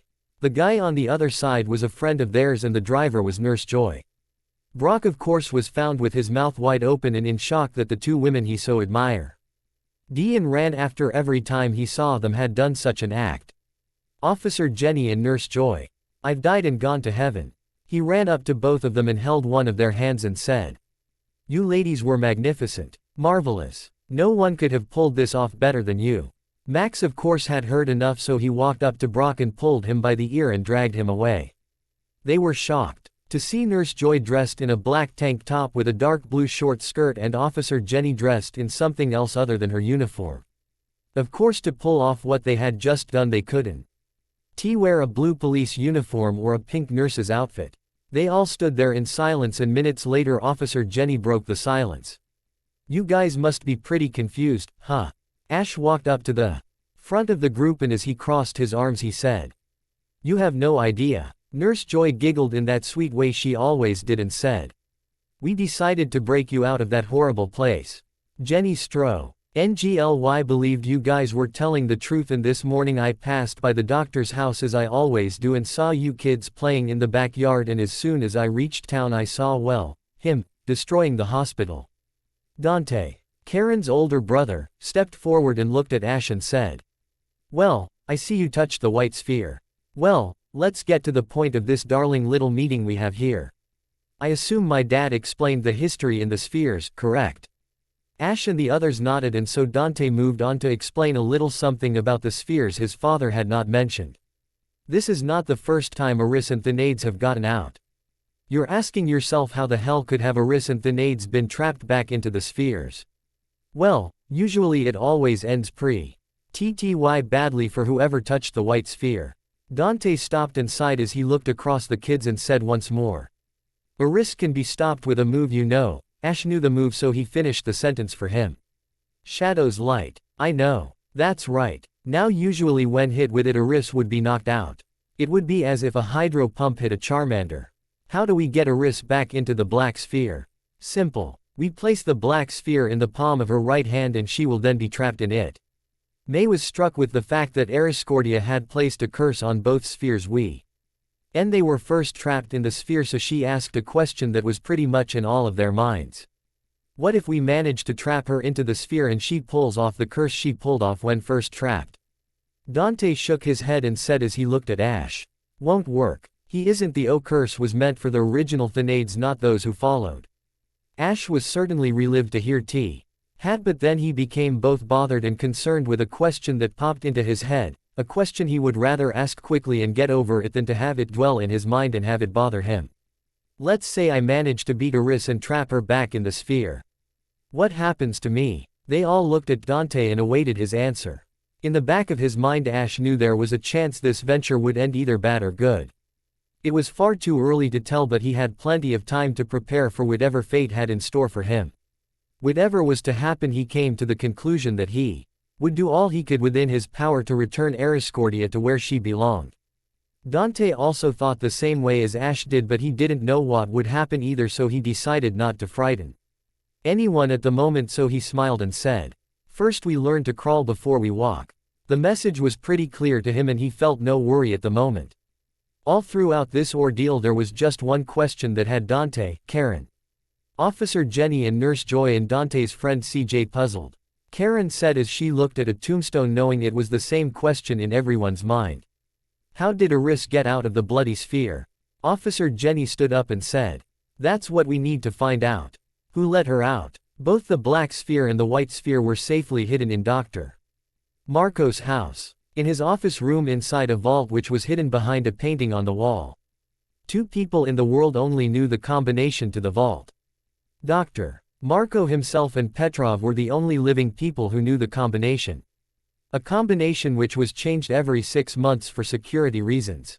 The only way for Eriscordia to be released was to have the white sphere come in contact with a human's hand but drive. Marco and Petrov were extremely careful when dealing with the spheres. Suddenly an idea struck Nurse Joy. An idea that was so insane she would need physical evidence in order to prove it, and even with evidence it was far too crazy, but she tried to ask the question in a gentle way. What if it was an inside job? Officer Jenny, Karen and Dante looked at her with widened eyes and Karen said, "Inside. Dad would never allow that monster to have the chance to be set loose." Dante felt a little uncomfortable with that idea and said, "It could have been anyone from the outside. Petrov and Dad are very responsible and mature people. How about we just go and confront old man Petrov with that question?" Ash said as he walked over to them and waited to hear what they thought of it. They thought it wasn't such a bad idea, so they all agreed to do so. All of them hopped back in the car and then headed back into town and went down the dirt road path which led to Petrov's mansion. The dirt road ended as soon as they passed by Petrov's gate, which was always at all times open, unless he was out of town or in Alexandria City. The road then turned into cement which was nicely and even laid down. At their sides they could see huge plants and wild flowers all around. After 4 minutes they came upon an enormous mansion designed in a Victorian fashion. The mansion itself was paint Dirty beige color and had a beautiful tainted window above the front door. The window consisted of pastel colors and the picture of a loogia in the middle of it. The road went around a huge fountain. That consisted of two loogias which were interlaced with one another and were spitting out water through their mouths. Nurse Joy stopped and everyone got off and waited by the door. Officer Jenny then went ahead and sounded the doorbell. Minutes later an old woman answered the door. "May I help you?" Officer Jenny leaned in and said. "Yes, is Mr. Zimmer home?" "He is, wait here for a moment please." The old woman walked back in and closed the door so they all remained quiet and waited to hear from the maid. Several minutes later the door opened and the old woman signaled them inside. One by one they all walked inside and Ash, Pikachu, Brock, May and Max were amazed at the size of the mansion. Inside was much bigger than they had thought. That the Victorian design was not only for the outside but for the inside as well. There were paintings in the walls of gardens, people and of Pokemon as well. To the east they could see two huge doors that reached the roof semi-open and inside they see a huge fireplace and some furniture along with an oak table in the middle of the room. To the west there was a long and wide hallway leading down to another set of huge doors but this door was closed. And right before them was some stairs which led to the second floor and down those stairs came Mr. Petrov Zimmer himself. Officer Jenny walked up to him and greeted him. "Petrov, how are you?" "Well, very well officer. Now, what brings you to my humble home?" As Ash looked around he was shocked that old man Petrov would refer to his home as humble, so he said under his breath. "Humble my ass." Karen who was next to him and giggled but Brock who was in front of him hit him slightly with his elbow. Ash of course shoved him back but Karen held both of their arms and they calmed down as EY listened to Officer Jenny get to the bottom of the mystery of Aricordia's escape. "Well, this may seem a little strange but we came to ask you if you had any idea how Aricordia escaped from the Black Sphere." Petrov lowered his gaze and climbed down from the last step and said. "I was just on the phone with Dr. Nevalainen discussing this matter of her escape. Maybe it was an outside source or she may have found a way to escape from the sphere without the help of a human." Ash had heard enough and decided to point out a true fact that Petrov was ignoring and said as he walked towards the old man. "Oh, please. Neither Aricordia nor Thanades can escape without human contact. That is bull and you know it." Ash, May held him back by his arm and Petrov was surprised to see him there and Ot locked up so he looked at Officer Jenny and then back at him and asked. "What is he doing out of the police station?" "With all due respect Mr. Zimmer, I am a cop obligated to uphold the law. As far as I can tell he has done nothing wrong. There's a tape in some sidewalks and not to mention a car that had been pierced by a tree that says otherwise. The boy is dangerous." Petrov interrupted Officer Jenny and as soon as he stopped talking all were silent but Ash had a look in his face that indicated that he was close to reaching out and strangling the old man with his bare hands. Petrov and Ash stared at each other with furious looks in their faces. Ash could tell there was something with this old man, something he was hiding. As he was about to say something he got a glimpse at a very small spinnerack at the top of the stairs. The corner of his mouth lifted revealing a grin and he said. "Dangerous. Dangerous wouldn't even begin to cover what I am." He walked up to old man Petrov and stared coldly at him and then he said as he still stared at him. "Or as a dear friend of mine said, we have the same vile, nasty, dark and evil hearts buried in our chests, isn't that correct?" He said that he looked at the top of the stairs and looked directly at the spinnerack and it looked back at him. Everyone else looked at the spinnerack and soon pressure was beginning to build between everyone in the room. "Oh, I could never get that spinnerack to fully obey me. Come on girl, let's get you upstairs." Petrov walked back up and took the spinnerack in his hands and walked up to the second floor. As soon as he was out of sight Officer Jenny walked up to Ash and said in a low tone. "What do you think you're doing? We're trying to get old man Petrov to help us." Ash quickly snapped back and said sharply. "Something about that guy stinks. I can sense it, I can tell. I can just tell, trust me, Officer Jenny." Officer Jenny sighed deeply and looked at him in question. She had a profound and deep respect for Petrov Zimmer but she also had a BSE joy. Both kept quiet about it but they knew how to play their cards but with Ash's harshness it would be much more difficult. Officer Jenny then was struck with something. Ever since Petrov laid eyes on Ash, he had been acting in a manner none of them had ever seen. Officer Jenny backed down and decided to let Ash stir things up for old man Petrov. As soon as he came back downstairs, Ash noticed the spinnerack was not there with him, which added a little more to his suspicion about that spinnerack. Petrov went back down and looked at Ash seriously. Something in his stare let Ash know he was up to something. After a few awkward minutes, Petrov smiled and chuckled a bit, which of course confused everyone else. Ash quickly turned around and saw Ariskordia standing behind them. Ariskordia laughed, and right in front of her was May, whom Ariskordia punched and knocked out. Before anyone could do anything, she transformed into an aerodactyl and obeyed May with her colossal claws and flew up high. On the roof was a giant crystal, but that did not stop her. She burst right through and flew away. Max ran outside and saw the Pokémon carry his sister away towards the south side of the mansion. Meanwhile, back inside the mansion, Officer Jenny, Nurse Joy, Karen, Dante, CJ and Ash were pretty clear on old man Petrov's actions, and a lot of questions were answered at that moment. Officer Jenny looked at Petrov in a way she had never before. Her stare no longer had any respect or compassion for him, and she asked, "Why? You are a much respected man in this town. The entire town trusted you. Things change, my dear. I figured with Ariskordia's help I could accomplish great things." As soon as he said that, Ash broke out in laughter, and Petrov looked at him and said, "What is so funny?" "Ah, nothing, just the fact that you're being a total ass. You think just because you let her out she'll help you. God, you're pathetic." Max ran back inside and said he saw May being carried off to the south.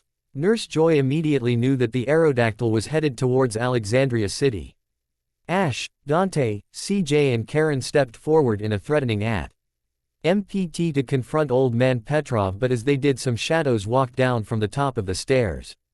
From the east side of the house more shadows showed up, and from the west side even more shadows appeared. The shadows were the same as the ones that attacked the hospital. Petrov laughed, and as the shadows surrounded Ash and the others, Petrov made his escape out the front door. The shadows were closing in at a slow pace, and before they could do anything, Ash and Pikachu looked at each other and smiled. Pikachu stood still and sparks emerged from its cheeks, and Ash lifted his left arm and aimed his hand at the shadows. Ash used water gun to soak up the shadows. He circled around and wet each of them, and as soon as he put his hand down, Pikachu jumped up high and released its most powerful thunderbolt attack on the shadows. All shadows went down easily, and as soon as they were down, everyone ran to the front door, and as soon as they got the door open, they saw old man Petrov taking off in a black cavalier. Everyone jumped back in the Tercel, but Ash walked towards the front gate. Petrov raced to the front gate, but just when he was inches away from a clean getaway, the gate shut closed in front of him. Petrov stopped the car and got off to open the gate. He pulled on it with all his might, but it wouldn't even budge. He kept trying, but then a sudden feeling overcame him. He slowly turned round and saw Ash standing at the end of the path. Ash began to slowly walk towards Petrov, and as he did, all plant life from both sides of the path instantly withered and died. Ash had a very serious and angry look on his face, and his eyes were glowing as bright as the yellow sun above them. Petrov was out of tricks, and Ariskordia was not there to stop Ash. Petrov remained looking at him. He was serious, but deep inside he was panicking. Petrov jumped back in his car and backed up a little, and then hit the gas and broke through the gate and took off. Ash stopped in the middle of the path, but 10 minutes later Nurse Joy showed up behind him, and she said as she lowered the window, "Forget it, we know where May is. We have to hurry though." Thanks for watching, guys. Hope you all are enjoyed this video. If you do, please leave a like, share and subscribe. Also don't forget to support author of this fanfic. So let's end this video here. Until then, see you in next video. Son of an at.